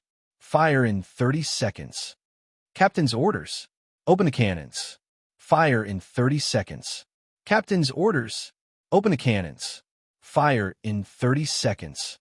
Under the furious roars of the first mate and bosun, the cannons on one side of the ship slowly opened, revealing their sinister muzzles. Even though there were only 6 of them, the crew was confident that they could bury the enemy in the sea in a single volley. The captains who followed behind also followed suit.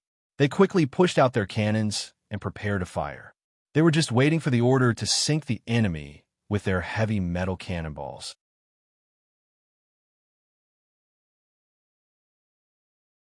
Chapter 921.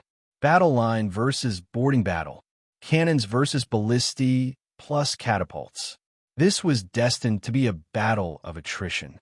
As the Eye of Arcane had undergone extensive repairs and modifications, its appearance was completely different from before. Furthermore, the obvious markings on the sails had been removed. General Zack did not recognize this sea fortress that had once caused him heavy losses. He still ordered the fleet to approach, intending to use their advantage in numbers to drag the opponent into a chaotic battle. In this way, he would be able to hold on until the Griffin Knights came to his rescue, thus seizing victory in this naval battle. It had to be said that from the perspective of Aurère's traditional naval battle, his commanding ability was quite brilliant. He was indeed worthy of being a general who could seize many opportunities to defeat the strong despite being the weak, and firmly defend the port of Bacaro City. But this time, he was not facing his old rival, Mikhail Kerman, nor the pirates of the Sardinia Islands. Instead, he was facing sail gunships armed with brand-new tactics by transmigrators. This was a naval battle technique that was hundreds of years ahead of this world. When the two fleets were less than 300 meters away, Kent the Seawolf drew his sword and roared, "Fire! Send all the enemies into the sea to feed the fishes." Following the order, the cannoneers adjusted the position and angle of the muzzle, and then ignited the fuses. In the blink of an eye, a deafening roar resounded through the sky. Boom! Boom! Boom! Boom! Boom! The cannons that had been silent for a long time finally began to bare their fangs at this backward world. In the blink of an eye, the two 400-ton frigates were pierced through by countless bullets. At a glance, they looked like sieves. Then, they began to sink. With their primitive hull structure, there was no way they could withstand the power of the cannons. Although most of the cannoneers only had a hit rate of less than 20% due to insufficient training, the devastating effect shocked everyone. In particular, General Zack, who had lost 2 ships in the first round, was trembling all over because he finally recognized the largest ship. It was the Eye of Arcane that he had chased before, known as the Roaring Sea Dragon. Fear that came from the depths of his heart and soul. He would never forget the terrifying scene he had seen with his own eyes that night. The owner of that ship was a terrifying monster that could evaporate hundreds of meters of seawater in a short moment. How could a mere human's flesh and blood withstand the enemy's attack? Realizing the severity of the situation, General Zack immediately roared at his adjutant like a madman. "Turn! Order all ships to turn around immediately. We must leave this area immediately." Yes, General. I'll pass down the order right away." The adjutant was so nervous that he couldn't even speak properly. He stammered a response before turning around and running to the helmsman's position. He was not blind. Even a blind person would know who the enemy in front of him was after hearing the deafening roar. After all, in the entire continent, there was only one person who could create and use such a weapon without any hesitation. When the two fleets were about 150 meters apart, the Bacaro City Navy turned around and fled towards the port. Seawolf, Kent naturally wouldn't let his opponent go so easily. He commanded the fleet to follow closely behind, and with the help of the hull that was more compatible with fluid mechanics and more sails, he quickly caught hold of the enemies. But as the cannons fired again and again, more and more enemy ships became riddled with holes and joined the sinking ranks. Andre stood on the deck of the Eye of Arcane, watching this battle that had been unbalanced from start. He muttered to himself in a voice that only he could hear, "Finally, there's a little bit of the atmosphere of a large-scale naval battle. It's just that the enemy is too weak. There's no fun to speak of. Forgive me for speaking bluntly, Master, but no true commander or general would be willing to engage in a war where both sides are evenly matched. Their favorite situation would always be when they are countless times stronger than their opponent, and then use their absolute advantage to crush the enemy, just like what this fleet is doing now." Necromancer Mant advised with a smile. He had obviously heard what Andre had said, and was afraid that he would take things too hard and do something dangerous like increasing the difficulty of his mission. There was no lack of such lunatics among spellcasters. They would even let hundreds of thousands of people die for some so-called fun and bury entire kingdoms with them. Don't worry, man. I'm just expressing my thoughts. I don't really plan to put them into action. Besides, instead of worrying about these useless things, why don't you think about how to deal with the Griffin Knights later? They are not as weak and easily bullied as this fleet. Even if they lose their griffins, they're still a group of elite knights. As Andre spoke, he returned to his seat and leisurely drank his coconut juice, completely ignoring the unsightly expression of the necromancer. However, with man's intelligence, he quickly reacted and teased with a smile. My dear master, you really know how to joke. Let's not talk about whether those knights will fall to their deaths after losing their griffins. Even if they successfully fall, you can't just stand by and watch them wantonly destroy everything. So, what do I have to worry about? It was undoubtedly a very pleasant thing to talk with a smart person. Not only was Andre not angry, he even laughed and clapped his hands. Ha ha. Well, since you reacted quickly, inform everyone in the cabin to put on the splints and tell them to come out and stretch their muscles. I don't want any accidents to happen to my fleet. As you wish. The necromancer bowed respectfully and turned to walk into the cabin. Not long after, more than a dozen people appeared on the deck, armed with various weapons and dressed in a variety of clothes. There were warriors, rangers, rogues, and bard amongst them. There was also Mant and the druid Nina amongst them. They covered everything from physical attacks to magic, arcane spells to divine spells. Just as Andre was about to say something, the lookout above suddenly shouted, "Alert!" Flying creatures were spotted right in front of them. Griffins. Bakarov City has sent out their trump card, the Griffin Knights. His shout immediately caused a huge commotion. Many sailors hurriedly raised their heads and looked at the black dots in the distance under the dazzling sunlight, their faces filled with fear. Even Kent raised a signal flag, indicating for all the ships to stop their pursuit. At the same time, all the sailors armed with muskets and crossbows walked to the deck and prepared for battle. Everyone knew that the real battle had only just begun.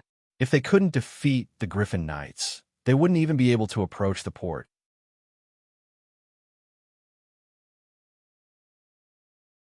Chapter 922. Griffins, as the name suggested, were a hybrid of a lion and a vulture. They had the body and claws of a lion and the head and wings of an eagle. They were a perfect hybrid of a land beast and a bird of prey in the sky. When they reached adulthood, they would be 3 meters long and weigh half a ton. Their wingspan could reach 7 to 8 meters, and they could carry more than 300 kilograms and fly freely in the sky above 3,200 meters. They could easily kill a knight, no matter if they swooped down from the sky and used their sharp claws to tear their target apart, or they could hide in the grass and launch a surprise attack like a lion. Ordinary breastplates and scales could not withstand the terrifying sharp beak and claws. There are almost no obvious weaknesses on their bodies. Therefore, other than giant dragons, there were very few creatures that could survive a one-on-one encounter with them. To some extent, more than 80% of the fame of the Griffin Knights was due to the former. The latter was just a small part of the fame.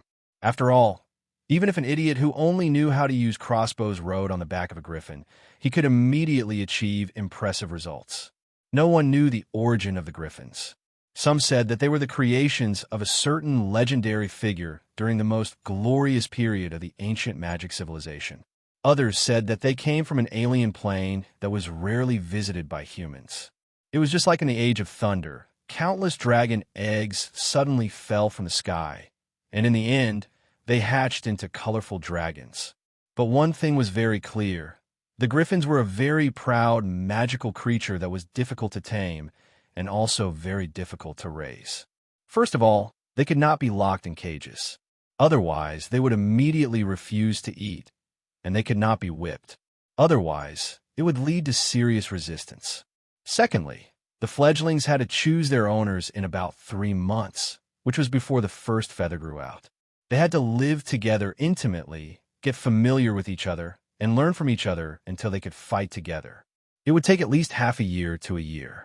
During this time, the knights could not go home, nor could they get close to women, nor could they get close to any other creatures, including dogs, horses, and livestock. Even so, there was still a very high chance that they would be rejected by the griffins and become a pathetic failure. Once the taming failed, the young griffins would have to be killed or set free. Lastly, and most importantly, griffins were carnivores through and through. After they reached adulthood, they would eat at least 15 kilograms of meat every day. If they engaged in vigorous exercise, their appetite would double. Without sufficient financial resources and animal husbandry support, it would be impossible to raise these big eaters. In addition, griffins especially liked to attack horses. Wherever they were, the horses would become restless, even frightened and crazy. Therefore, raising griffins was equivalent to giving up on ground cavalry. It was said that in order to maintain the combat prowess of the Griffin Knights, a large pasture had been set up outside the city to rear horses, cows, and sheep. The Knights' encampment was also listed as a forbidden area, and no one was allowed to approach without permission, or they would be killed without mercy. Andre grinned as he looked at the griffins that were getting closer and closer. He said to the necromancer beside him, "My dear Mant, are you ready? The show is about to begin." He. Of course, Master, my little plaything can't wait any longer. It wants to teach these arrogant fellows a lesson. I hope those idiotic knights can still be so arrogant and condescending after losing control of the griffins. After saying that, Mant waved to the crew members behind him. When they saw it, they quickly lifted a tall cannon onto the deck and began to load it with ammunition. However, this cannon didn't fire solid projectiles. Instead, it was a blossoming projectile made of magical plastic. It wasn't filled with gunpowder either, but with a miraculous magical potion. In order to maximize the potion's power, the necromancer had been waiting for the first wave of attacks. After all, the griffins couldn't fly at a height of 1,000 meters. If they wanted to attack targets on the ground, they would have to dive down and descend to a height of 200 meters. Just as the crew was getting more and more anxious, the Griffin Knights finally arrived above the fleet. After circling around twice, they immediately began to descend at an extremely fast speed. In just a few seconds, the people on the deck could clearly see the cold light reflected off the javelins in the knights' hands. Without a doubt, this was a very vicious weapon. With the help of gravity, even shields couldn't withstand the terrifying penetrative power of the javelins. Andre didn't say anything else. He immediately activated the force wall spell stored in his magic ring and set up a protective barrier above his head. Even with the tenacious vitality of a semi-elemental body, he didn't want to experience the feeling of being pierced by a javelin. When the Griffin Knights were less than 100 meters away from the deck, they finally threw the javelins in their hands with all their might.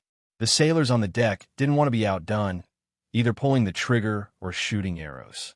Only a series of whooshing sounds could be heard, followed by a series of miserable howls. Damn it! My stomach has been pierced. Save me! Save me! The deck was littered with sailors who had been nailed to the ground by javelins.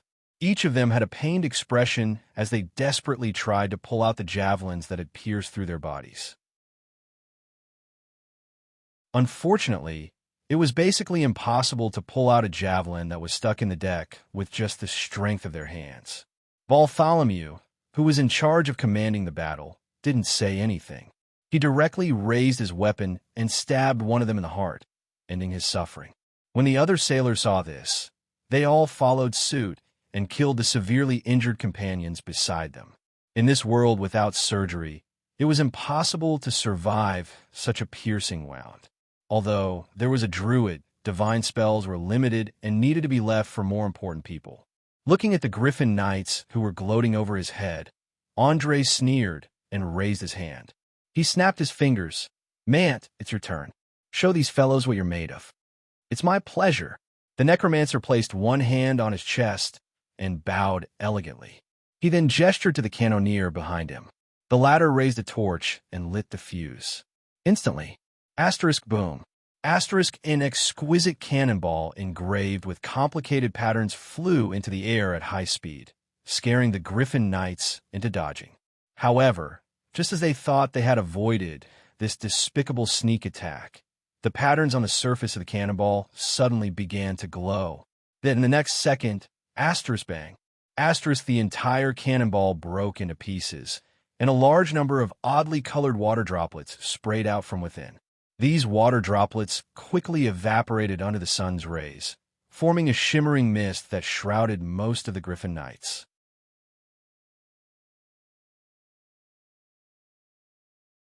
Chapter 923. Damn it. Hold your breaths and rush out. There must be something wrong with this smoke. Leo, the leader of the Griffin Knights, was well aware of the dangers of alchemy products. He yelled a warning at the top of his voice while riding his griffin into the sky. The Knights weren't fools. Even if Leo didn't warn them, they would have held their breaths and urged their griffins to rush out of the smoke. However, they had obviously forgotten a very important point. Humans could hold their breaths, but griffins couldn't. These huge magical creatures required a large amount of oxygen to fly in order to ensure the consumption of their muscles. Therefore, within a few seconds, they were affected by the smoke and began to behave strangely. For example, one of the griffins couldn't flap both of its wings at the same time, causing it to rise and fall in midair. It even somersaulted a few times. The knight on its back lost his grip and instantly fell from a height of hundreds of meters. Plop! He fell into the sea and never resurfaced again. Other than that, the rest of the griffins didn't fare any better. They all lost control. As long as one wasn't a fool, one could tell that the Griffin Knights had lost their ability to fight. They couldn't even protect themselves now, let alone battle. A few of them who fell carelessly either sank to the bottom of the sea or smashed into a pile of minced meat on the deck.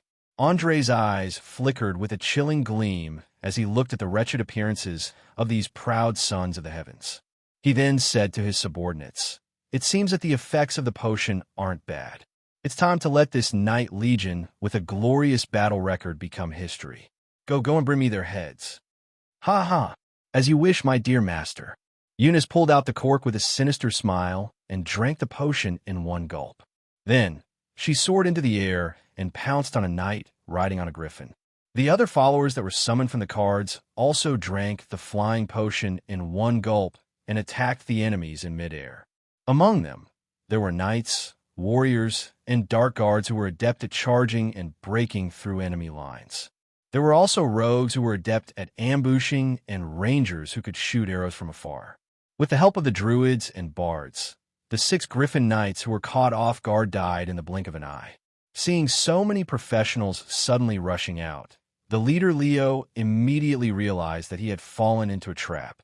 Ignoring the shaking of his griffin, he hurriedly put a mithril arrow engraved with exquisite patterns on the bowstring and loudly reminded all the members, "Use the demon-piercing arrow.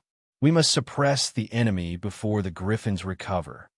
Under his reminder, the knights who had fallen into an unprecedented panic drew their bowstrings and aimed at their opponents who were killing with the help of the flying spell. Without another word, they let go of their fingers. In an instant, streaks of dazzling light streaked across the sky, blooming with dazzling brilliance. Even the sun seemed dim at this moment. The demon-piercing arrow made of mithril was the ultimate weapon of the Griffin Knights. The cost of each arrow was not cheap, and once it was shot, there was no way to retrieve it. The moment the enemy's magic was broken, the surveillance would completely shatter. Not even a speck of dust could be found. Just as the others quickly dodged and blocked, Eunice, who was already stained with blood, had a crazy smile on her face. She allowed the 3 arrows to pierce her chest. After a dazzling flash of white light, the flying spell on her body was immediately dispelled. She fell from a high place like a cannonball. Success! I successfully killed that demon. A knight excitedly raised the hard bow in his hand and cheered loudly. He couldn't be blamed for making a fuss. In the short few minutes of battle, just now, the half-demon had dismembered 2 knights in an extremely cruel and bloodthirsty manner. The cruelty was simply off the charts. However, this knight couldn't be happy for too long. When he was less than 50 meters from the ground, Eunice's cloak suddenly protruded.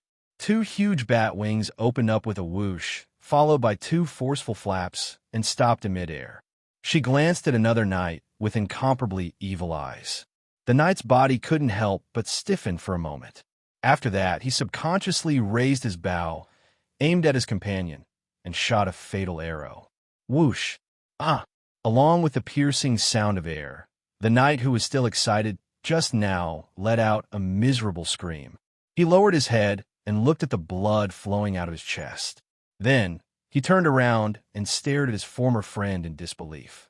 Slowly, he fell from the saddle. His eyes were filled with unwillingness. Be careful. That female demon knows charm magic. Commander Leo was indeed experienced and knowledgeable. He immediately identified the source of his subordinate's abnormality. However, being able to identify it didn't mean that he could solve it. The knight, who was under control, quickly drew his bowstring and shot out all 10 anti-magic arrows from his quiver in one breath. Even with the commander's warning, 2 unlucky knights were still hit by the arrows. They clutched their wounds and fell from the sky. There was no need to ask to know that they wouldn't survive. Seeing this, Eunice laughed and mocked. "Ahaha, is this the famous Griffin Knight Regiment of Bacaro City? I have to say, you've really disappointed me. After losing your griffins, you're worse than trash." It was obvious that she had succeeded in infuriating the remaining knights. "Bastard, how dare you insult us? I want to duel with you. Go, kill this demon." For a moment, the crowd was agitated, and many of the knights' eyes turned red. After all, they had been taught since young that honor was more important than life. Once their honor was questioned, they were like boiling oil that had been splashed onto sparks. Their entire being was dominated by anger. A knight with a silver spear roared and jumped off the griffin's back. He pounced towards Eunice, wanting to kill this enemy who had tarnished his regiment's honor. As for whether he would fall to his death or drown, he didn't care at all. From the moment he jumped, he had already made up his mind to protect his honor with his life.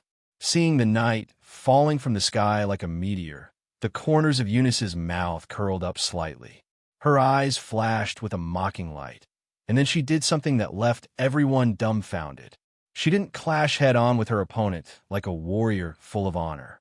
Instead, she flapped her wings and moved about 10 meters to the side.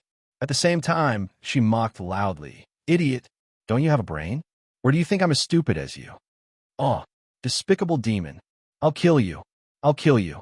The young knight saw that his enemy had escaped his attack range and immediately cursed like a madman.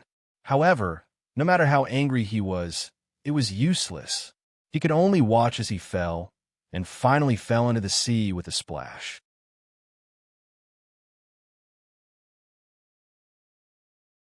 Chapter 924. After successfully toying with a knight to death, Eunice raised the sword of the king's blood and pointed it at Commander Leo, provoking him. "You're the commander of these idiots? The glory of the Griffin Knights cannot be tarnished. Demon, I will use your blood as a sacrifice to my dead brothers." Leo took off the iron glove on his left hand and threw it down forcefully. Throwing a glove meant a one-on-one duel between nobles. In other words, the commander had challenged Eunice to a duel in his own name. His eyes were filled with undisguised killing intent as he vowed to cut down his target with his sword. Eunice caught the iron glove that was thrown down from above and sneered. "Humph. Bullshit glory. Your so-called glory is all snatched from these griffins who can't speak. Since you want a duel, then let's duel. I will use the sword in my hand to prove that you are nothing but trash." After saying this, she threw the iron glove into the sea and flapped her huge bat wings to fly up. As a half-demon with the ability to transform, Eunice was very clear that she couldn't maintain her current state for too long. Therefore, she had to end the battle quickly, otherwise she would be in danger of being killed. It must be known that Commander Leo wasn't one of those hot-blooded youngsters. Not only was he the commander of the Griffin Knights, he was also an experienced knight. He wouldn't let anger control his brain so easily. Since he dared to challenge her to a duel, it meant that he had a very high chance of winning. "Who do you think will win?" Andre held his chin and asked with great interest. Necromancer Mance stared with his two dead fish-like eyes and looked between the two, quickly replying, I think it should be Eunice. After all, this is an aerial battle. Those with the ability to fly are in an invincible position from the start. Unless those griffins return to normal, the knight's chances of winning are almost zero. Hee. My point of view is the exact opposite of yours. How about we make a bet? Andre smiled as he made an invitation. Oh, what do you want to bet? You should know that I don't have anything valuable on me right now. After saying this, Mance spread out his hands, indicating that he didn't have a single magic item on him apart from the ring he had just worn. Perhaps this was normal for other professions, but for a 5th-rank necromancer, this was simply destitute. No, to be exact, not even dregs could be found. Noticing the cunning look in his subordinate's eyes, Andre laughed and clapped. Ha ha, excellent acting skills, Mant. You almost had me fooled. Well, since you said you don't have anything valuable, then let's bet on work. If you lose, you'll have to complete a research project for me. If I lose, I'll give you 2 level 3 Arcane scrolls. What do you think? The necromancer bowed with one hand on his chest and praised in an exaggerated tone. Thank you for your generosity, Master. I accept this bet. However, since you were certain that Eunice would lose, why did you allow her to fool around like this? You have to know that a duel is not a small matter. If you don't handle it well, you might lose your life. You don't understand. Due to the chaotic and evil nature of her bloodline, Eunice has always been unable to control her desires. I hope that through this defeat, she will fully understand what a true powerhouse is like. I hope that she will be able to restrain her actions in the future and stop her unscrupulous bloodlust and slaughter. Andre had never been a person who liked to kill the innocent, and he didn't like his subordinates to be overly bloodthirsty. Every person he killed had a very clear purpose. It was either for revenge, politics, or to send some kind of message. However, Eunice was obviously not like that. She killed for entertainment, to taste the weakness, fear, madness, and other negative emotions of her enemies before they died. Although they had only known each other for a short time, Mant knew very well how dangerous the half-demon who reeked of blood was. He nodded thoughtfully. All right, I have to admit that what you said makes sense. However, isn't it too hasty to let her participate in such a dangerous duel? What if she dies? What if she becomes disabled? What if she gets seriously injured? Don't worry, she has a powerful magical weapon in her hand. She can replenish herself by devouring the life force of others. As long as she still has a breath, she won't die. After saying that, Andre waved his hand and signaled the necromancer to stop talking because the duel in the air had already begun. Commander Leo urged the griffin under him to pounce towards Eunice. Due to the influence of the smoke, the griffin couldn't fly in a straight line at all. It could only shake its tail desperately in an attempt to maintain its balance. However, anyone with a bit of eyesight could see that it was in an extremely bad condition. It couldn't control its own body at all. However, this wasn't surprising. After all, the main effect of the strange colored smoke was to interfere with the normal operation of the corpus callosum, forcing the left and right halves of the brain to be unable to unify. After Mant's modification, whether it was the range of effect or the power produced, it was several times stronger than the original version. If it wasn't for the strong vitality of the griffin itself and its resistance to magic potions, it would have been lying on the ground and unable to fly. Looking at her opponent's erratic flight, a mocking expression appeared on Eunice's face. She flapped her wings and flew towards her opponent. Neither of them spoke superfluous words. They directly swung their weapons and collided with each other. In an instant, dazzling sparks burst out. Relying on the weight advantage of the griffin, Commander Leo won the first round. He fiercely knocked Eunice away. However, this advantage was almost negligible because Eunice had a pair of wings behind her back. After tumbling twice in the air, she quickly stabilized her body and stared at her opponent with great vigilance. From the moment of the collision just now, she could feel that the sword in her hand was almost knocked away. In other words, her opponent's strength was much greater than hers. After gaining the upper hand, Leo didn't take the opportunity to give chase. Instead, he let the griffin stay in the air and slowly recover his strength. Without a doubt, this was a very smart choice. Due to the fact that the griffin couldn't control its body, every time it accelerated, it would consume more energy than usual. Although continuous attacks could gain a certain advantage, if he failed to defeat his opponent, he would be the one to lose. Every outstanding knight was an out-and-out tactical expert. They would rationally allocate their energy, size up the situation, and make the most suitable judgment for the current situation.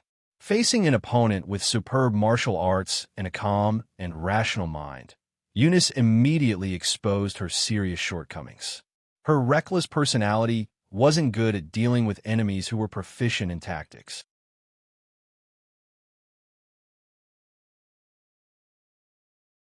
Chapter 925. She only knows how to rely on her demonic bloodline and magical weapons to do whatever she wants. I really don't understand why Master allows her to do as she pleases. Yvette pursed her lips, her tone full of contempt and disdain. As a Dark Guardian, she hated people who did things without thinking. They were completely driven by their instincts and desires. In her eyes, order was the source of all power.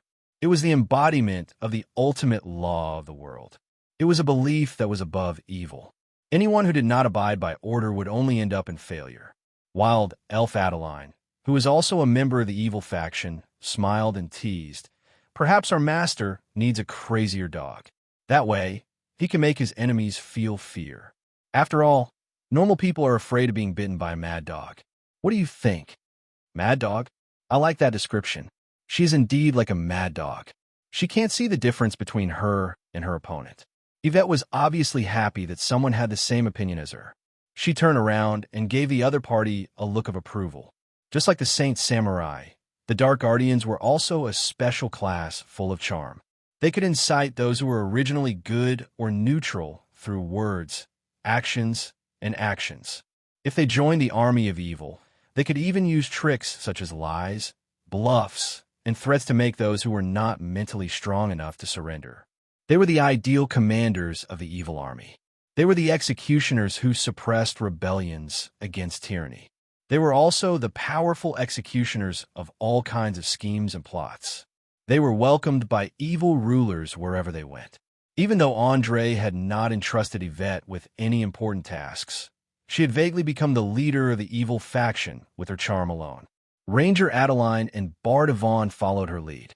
However, Eunice was obviously not interested in this, so she was naturally excluded from this small group of evil faction members. After all, in any group or organization, there would inevitably be close relatives. Those who had similar thoughts and actions would attract each other, and those who were opposite would repel each other.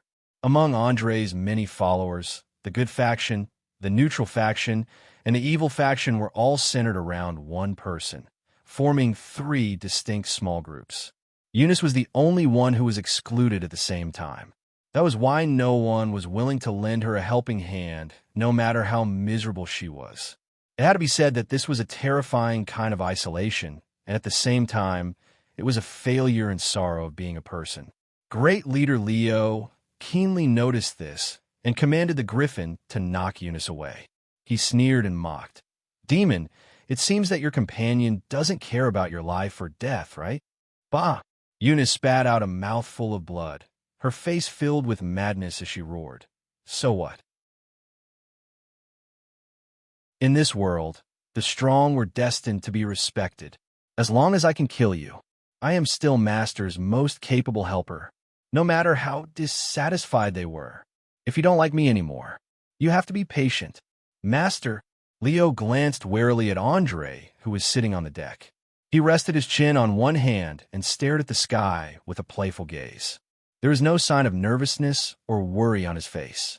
It was as if he was not worried that his subordinate would fail.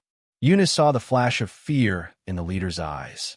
Without another word, Eunice flapped her wings and pounced toward her opponent. With lightning speed, she dodged the sharp claws and stabbed her sword into the griffin's abdomen. Screech! The unbearable pain immediately caused this huge creature to cry out like an eagle. The king's blood sword extracted a large amount of life force from its body in just a few seconds.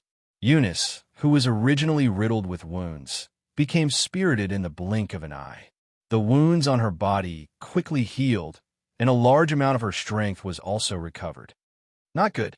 Noticing that his mount was constantly trembling and swaying, Leo immediately realized what had happened. He hurriedly took out the amulet on his neck and loudly shouted, "Great God of protection, please heal my partner." Instantly, a golden radiance emitted from the holy emblem at the end of the pendant, quickly wrapping around the injured griffin. Not long after, the wound on its chest that was constantly spurting blood gradually closed. It was obvious that it had been healed by some kind of divine technique. However, healing did not mean that the griffin was fine. Due to the large amount of blood loss and the imbalance between the left and right sides of its brain, this adult male griffin was still constantly descending. It looked very weak and did not have enough strength to carry a fully armed knight that weighed over 240 kilograms to continue flying. In desperation, the great commander could only use his sword to remove the belt and take off the heavy armor. Although this effectively reduced the burden on the griffin, it was equivalent to giving up its defense. It must be known that although the inner chain armor could effectively block slashes, it was useless against piercing damage. After a successful attack, Eunice greedily licked the hot blood on her lips. She raised the slaughter sword that was emitting a strange red light and shouted, "Next time, I will chop off your head." Leo did not pay attention to his opponent's clamor. He gently stroked the blade and prayed with a voice that only he could hear. "You are the last ray of light before the darkness shrouds. You are the guardian of the city of hope. You protect the weak, the poor, the injured, the young. You teach us to understand the greatness of sacrifice. You are the God of protection. You are the guard that is always vigilant. I am willing to offer everything I have to you. Please give me the strength to defeat the evil in front of me." Accompanied by a solemn expression, the great commander emitted an incomparably holy radiance that was so dazzling that it was difficult to open one's eyes. Right after he finished his last sentence, he shouted the holy name of the god of guardians and leaped up, pouncing on his opponent. Caught off guard, Eunice did not have time to dodge. She could only watch as the long sword emitting a holy white light pierced her lower abdomen, followed by a piercing pain that engulfed her entire body. "Ah!" she screamed as she frantically slashed at the great commander with the sword of royal blood. However, for some reason, all of her attacks were blocked by the white light. The two of them tumbled and quickly fell from the sky. Right below them was the position of Andre's seat. It was clear that the great commander Leo was prepared to sacrifice himself. Not only did he want to kill Eunice, he also wanted to get rid of Andre as well, so as to protect Bakharov's city from the invasion of foreign enemies. Staring at the two people who were getting closer and closer to him, Andre stood up and sighed slightly. He muttered softly, "Is this the power of self-sacrifice? It can actually resonate with a god. Interesting."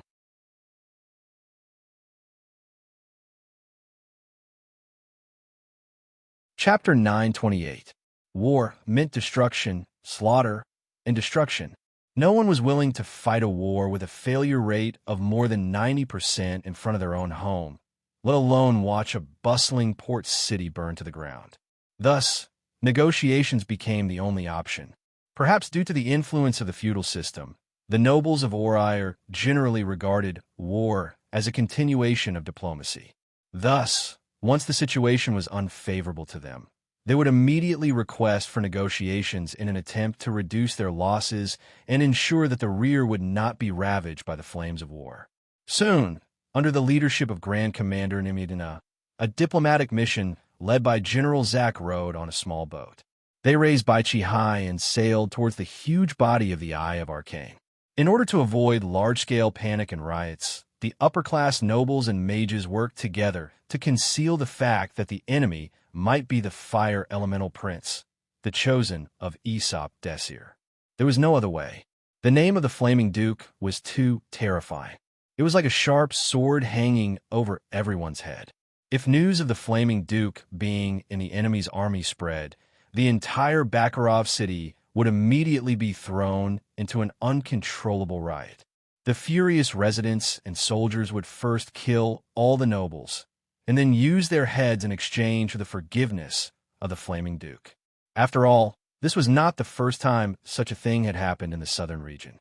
Thus, General Zack only hoped to prevent such a thing from happening again, even if it meant surrendering to the enemy. As the sky was not completely dark yet, the lookouts on the mast quickly discovered the diplomatic mission holding Baichi and loudly reported it to the fleet.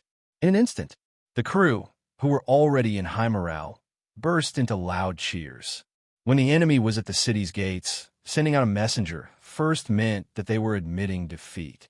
It also meant that they did not have the confidence to defend the city. At the thought of being able to plunder an incomparably rich port city, everyone could not help but tremble with excitement. How rich would a port second only to Lincoln City be? Take Lincoln City, for example. It had a permanent population of 100,000. Take note, this population of 100,000 did not include passing merchants, nor did it include farmers from the surrounding areas who entered the city to sell vegetables and fruits. It did not even include adventurers, mercenaries, or slaves. It was just the number of nobles and ordinary citizens. Based on the GDP of 1 silver coin per person per day, it was close to 10,000 gold coins per day.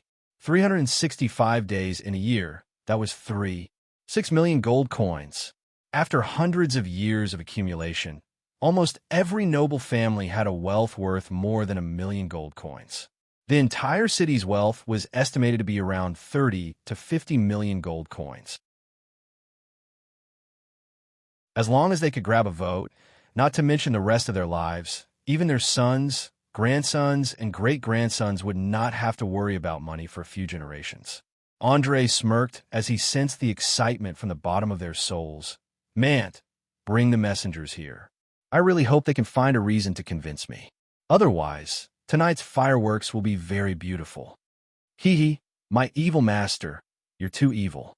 I don't think there's anyone in this world who can shake your will." Mant bowed slightly and walked towards the side of the ship. He ordered a few sailors to lower the rope ladder. After a short while, the 6 messengers were pulled onto the deck and greeted.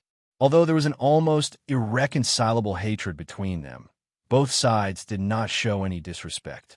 A mage who followed along even chatted with Mant about magic. There was nothing unusual about it. In fact, the so-called hatred, honor, and ideology of the city were all the result of the ruler's propaganda to protect his own interests.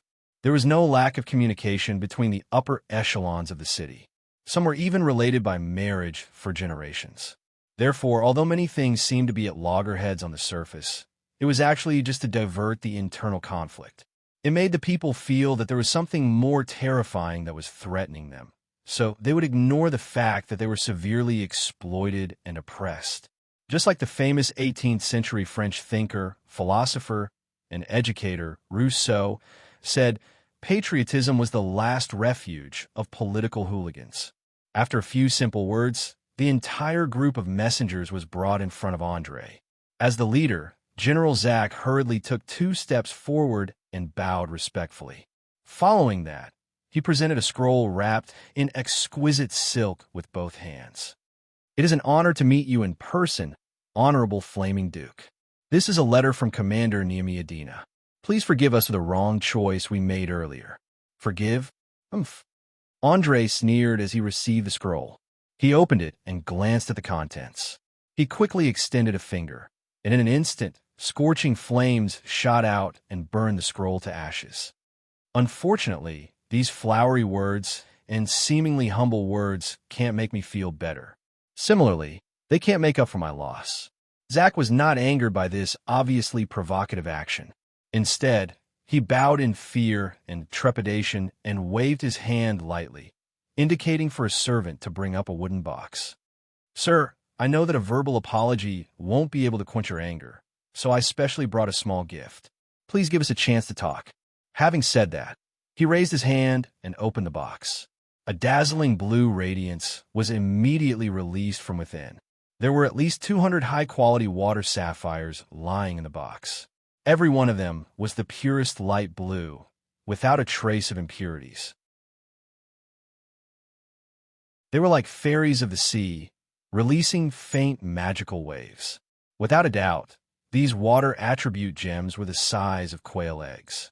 They were most suitable for making magical weapons, armor, and staffs. After complicated enchantment, they could give weapons the attribute of cold damage. At the same time, they could greatly increase the fire resistance of armors. They could even be used to make powerful magical items, such as frost staffs. According to Andre's estimation, even the smallest one would be worth more than 5,000 gold coins. This meant that Bakarov City had taken out millions of gold coins just to open the door for negotiations.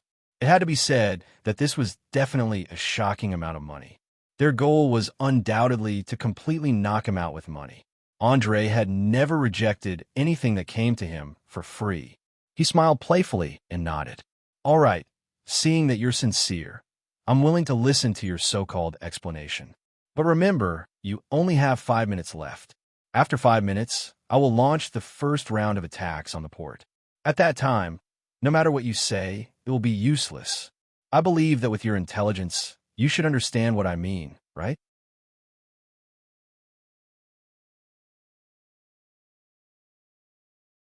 Chapter 9:29. Of course, Your Excellency, I understand your meaning very well. General Zack bowed humbly. When he ignited the scroll with his finger, he was certain that the young man in front of him was the Prince of Fire, the chosen of Aser Desir, the famous Flaming Duke. Therefore, he didn't feel that there was anything wrong with showing weakness. After all, as the representative of a powerful otherworldly creature, the Flaming Duke's position was no worse than the ruler of any kingdom. In fact, it was even slightly higher. What's more, the Duke of Raging Flame had terrifying strength, a special constitution that was very hard to kill, and the ability to destroy all obstacles in front of him. Therefore, General Zack put himself in the position of the weak from the beginning, trying to avoid language conflicts as much as possible. However, Andre was never the kind of idiot who would forget himself after hearing a few beautiful words. He directly took out a small hourglass from his pocket and put it on the table, then said, "Do you see this hourglass? When all the sand falls from one end to the other, the fleet will begin to attack the port. I sincerely suggest that if you have any conditions, you better say it quickly, or else it will be too late." Glancing at the rapidly falling sand, General Zack's pupils suddenly shrank. He hurriedly took a deep breath and said with an incomparably serious tone, "Honorable Flaming Duke, I only have one condition, and that is to ask you not to destroy our city. For this, we are willing to pay any price." "Price? Ha ha!" Andre suddenly burst into laughter. Then he stretched out a finger and shook it gently. He asked, "Are you sure you know the meaning of the price?" "Of course. No matter what you want, we will do our best to fulfill your wish." In order to increase his persuasiveness, General Zack deliberately emphasized the word "do our best." He was eager to show that the entire ruling class of Bacaro City was willing to settle this matter peacefully. However, Andre obviously didn't want peace. He coldly smiled and shook his head. "No, no, no. It seems that you don't understand the meaning of the word price. In my eyes, the word price means blood. It symbolizes hatred and revenge. Do you understand?" After hearing this, General Zack's face changed greatly. He subconsciously clenched his fists and suppressed his anger and fear. He asked in a low voice, "Then what do you want? Are we really going to raze the entire city to the ground?" "Haha, razing the city to the ground is not the right word. In fact, I plan to use fire to ignite it. Think about it. Setting a city on fire in the dark night, and the fire will illuminate the entire sky. Is there anything more exciting and spectacular than this in the world?" As he spoke, Andre stood up from his chair, his entire body releasing an extremely dangerous aura. Even Mant, the necromancer, quickly took a few steps back. He could feel that his master was on the verge of exploding and could be ignited at any moment like the gunpowder in the wooden barrel. Although General Zack had seen many big scenes before, he was still shocked by the almost crazy words and momentum. He was speechless for a long time. Just as he recovered and was about to open his mouth to say something, Andre suddenly glanced at the hourglass. A cruel smile appeared on his face. Unfortunately, time's up. You can't convince me. As soon as he finished speaking, Andre directly turned to Bartholomew and ordered, "My dear vice captain, order the ship to start firing." "Yes, sir." The old captain bowed with one hand on his chest and immediately shouted at the top of his voice, "Gunners in position! Start firing! Gunners in position! Start firing! Gunners in position! Start firing!" Accompanied by the excited roars of the sailors, all the cannons were loaded in just a few minutes. The next second, boom, boom, boom, boom, boom. Countless cannons ejected fatal bullets, directly plowing all the buildings near the port. Under the impact of the huge kinetic energy, the wooden warehouses, houses, planks, and docks were all full of holes under the 2 rounds of bombardment. Some of them were ignited by the hot cannonballs, causing a fire. As everyone knew, due to the limitations of production, most of the houses in Oriar were wooden structures. Therefore, in the blink of an eye, the fire began to spread from the port to the city. Before the bombardment ended, 1/5 of the city was covered in bright flames. Countless residents poured into the streets. Through the binoculars, one could see their panicked expressions and hear their cries and shouts. You're crazy. You're a madman. Do you know what you're doing?" Looking at the miserable scene in front of him, General Zack roared crazily with bloodshot eyes. He couldn't believe that the other party didn't even have the slightest intention of negotiating and directly launched an attack without hesitation. Andre returned to his seat and replied casually, "Of course I know what I'm doing, and I also know the consequences. Remember, I'm the Flaming Duke, the symbol of destruction. Anyone who angers me must pay the price. Since you dared to ally with my enemy, you should be prepared to bear my wrath. I don't like to be surrounded by endless flies, so I need to act as a reference for others. Bakarov City happens to be this target. I believe that after this port city, second only to Lincoln City, completely disappears from the map, no one will dare to go against me for a long time. They won't casually test my bottom line. You're doing such a crazy thing. Aren't you afraid of being attacked by all the cities and nobles in the south?"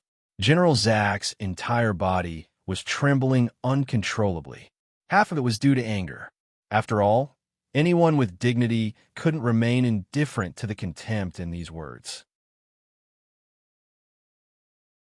The other half was due to fear because he couldn't find a way to save Bakarov City.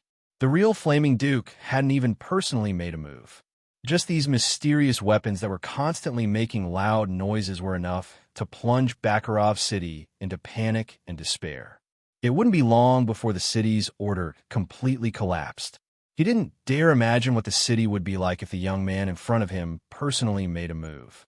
It might be as described in the Bard's stories, with everything within tens of kilometers burnt to ashes.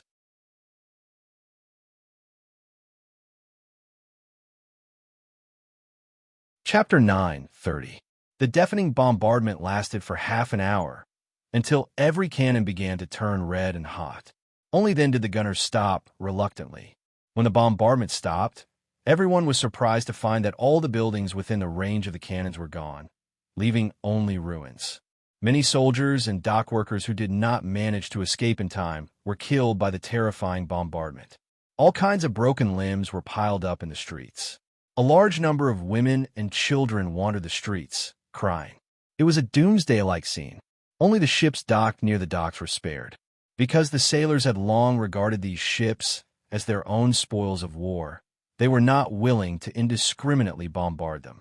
They even planned to take away all the ships of the enemy and use them to store the people and treasures they had plundered.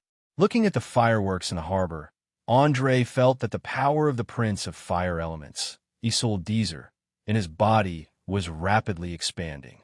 In just half an hour, it had doubled in size.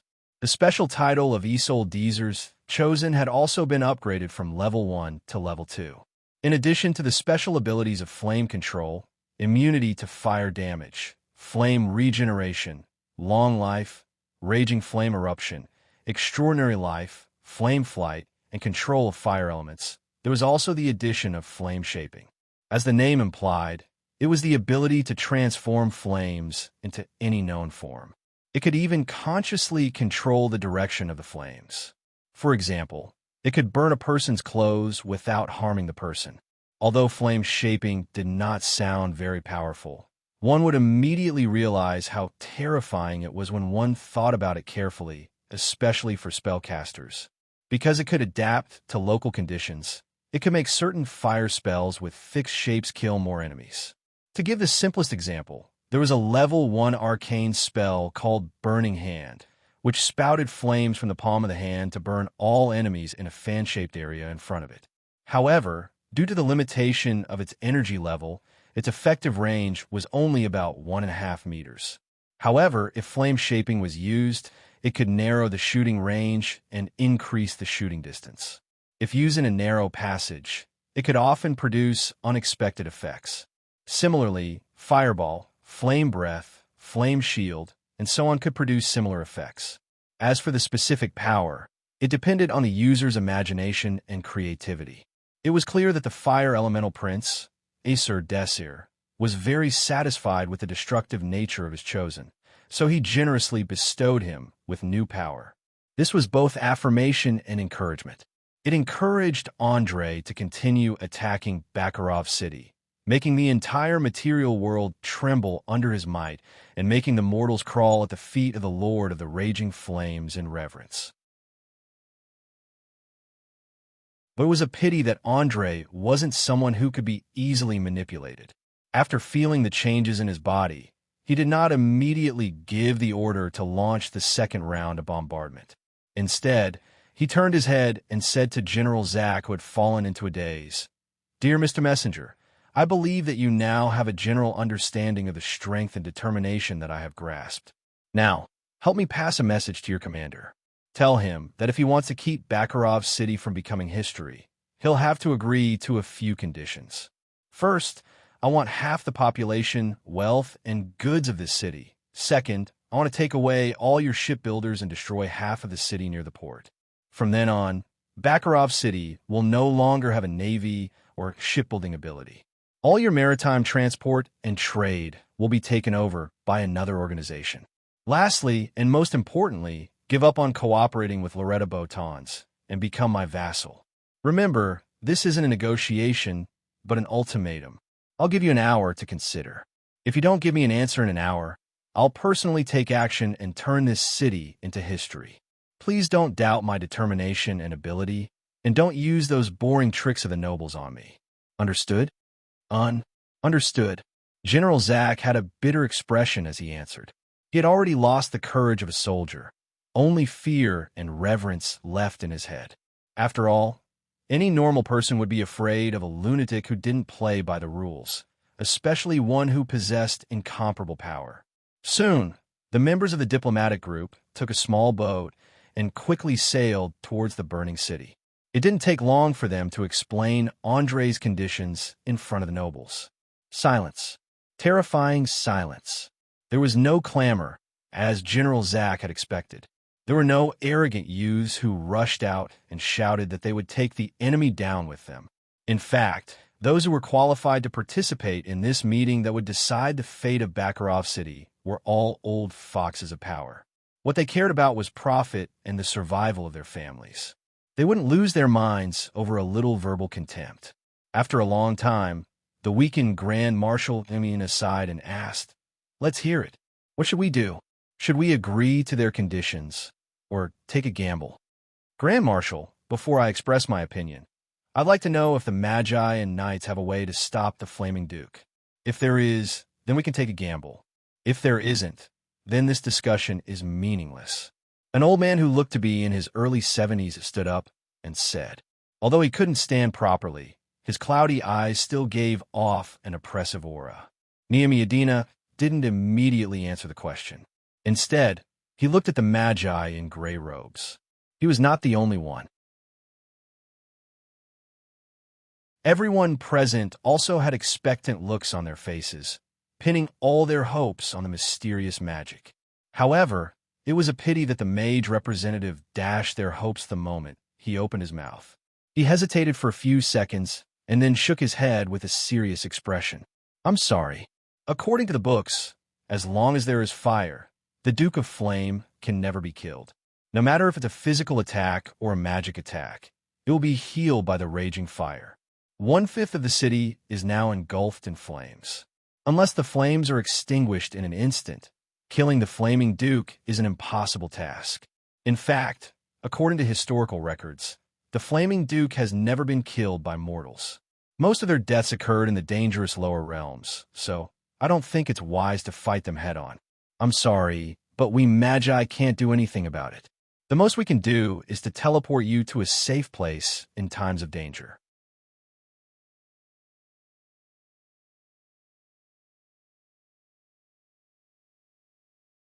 Chapter 9:31. The mage representative's words completely extinguished the noble's last shred of hope. Now, they were faced with a cruel reality. They could either endure the humiliation and loss, letting the enemy take away the wealth and population that Bacaro City had accumulated over hundreds of years and become a second-rate city that would never be able to build a ship. Or they could muster all their strength to cause trouble for the enemy, and the price would be that the entire city would be reduced to ruins. Without a doubt, this was an extremely difficult choice. No matter which option they chose, they would lose the ocean of wealth, the trust of the people, and the foundation of their rule. Commander Gnaidina glanced at the silent nobles, instantly realizing that none of them wanted to be the scapegoat. However, as the supreme leader in name, he could not remain silent like the others. Helpless, he coughed twice and said in a weak voice, "Everyone, the other party only gave us an hour to consider, so I don't think now is the time to push the blame onto each other. Since no one is willing to take the initiative to express their opinions, let us decide the fate of Bacaro City through an anonymous vote." I agree. The old man who had asked the mage representative was the first to step forward and agree. Seconded. Agreed. Let's vote. With someone taking the lead, the rest of the nobles followed suit. In fact, they did not have the courage to make an enemy out of the famous Flaming Duke and were already prepared to surrender. After all, while handing over half of the city's wealth and population was a huge loss, Andre did not explicitly state where the wealth and population came from. This meant that there was a possibility of micromanipulation. For example, forcing half of the city's population to be sent to the docks and then looting their family's wealth. This way, they could satisfy the other party's demands without hurting themselves. At most, each family would share the remaining portion. After all, as long as they could survive this crisis, they would be able to make a comeback in the future. As for the lives of the commoners, they did not care. There was nothing else in this era, but the number of people who wanted to move into the city was like the hairs on a cow. The loss of population could be quickly made up for in the surrounding villages. This was especially true for young people who yearned for life in a big city. They never considered whether they really had the ability to live in a city. In the end, without exception, they either became coolies or became lifeless corpses in a fight. The voting process in Bakarov City was different from that in Linton City. Those who were qualified to enter the council here had to be of a certain level of status, wealth, and family power. There were no more than 25 people in total. In just a few minutes, Niamiadina received the results of the vote. Unsurprisingly, everyone voted in favor, just as he had expected. Looking at the expectant gazes, Nehemiah's face flashed with a hint of disappointment. He turned to General Zach and said, "My friend, I'm afraid I'll have to trouble you to make another trip. Please inform the Flaming Duke of our decision. Half of the city's wealth and population, as well as all the ships and shipbuilders, will renounce our alliance with the Loretta Botons and become his vassals. None of this is a problem. We can even allow him to destroy half of the city near the port. However, there is one condition. He must ensure that the rest of the city will not be attacked in any way." Understood. I swear that no matter what, I will ensure the survival of Bakarov City, Zach said as he patted his chest, a resolute look in his eyes. As a soldier of noble birth, he had long been prepared to die in battle. Now, he believed that the time had come. Then I'll leave everything to you. After you leave, we'll start counting the population and wealth to ensure that we don't give the enemy any excuse to start a war. I'll also contact the church in the city to have them bear witness. After all, even the Flaming Duke will have some scruples when facing the Church of the Gods. There is a saying that true leaders would never pin their hopes on one thing or one person. They would always reserve at least 2 sets of solutions to a problem. Although most of the solutions were useless against Andre, Nehemiah decided to drag the church into the water. At the very least, he wanted them to remain neutral and lean towards him. Bearing the hopes of countless people, General Zach once again set out with his delegation. However, as soon as he stepped out of the meeting room, he was blocked by a young man. "Sir General, are you going to kneel and surrender to the enemy?" The young man's eyes were bloodshot. "Clive Crom, you're no longer a part of Bacaro City, so get out of my way, or I'll order the soldiers to expel you." Zach clearly knew who he was. He frowned and scolded him. If it was someone he didn't know, he would have ordered the guards to attack without giving the young man a chance to speak. As the saying went, severe punishment is needed in troubled times. The city was in chaos, with all sorts of ruffians, thugs, and ambitious people popping out of nowhere, robbing and raping women everywhere.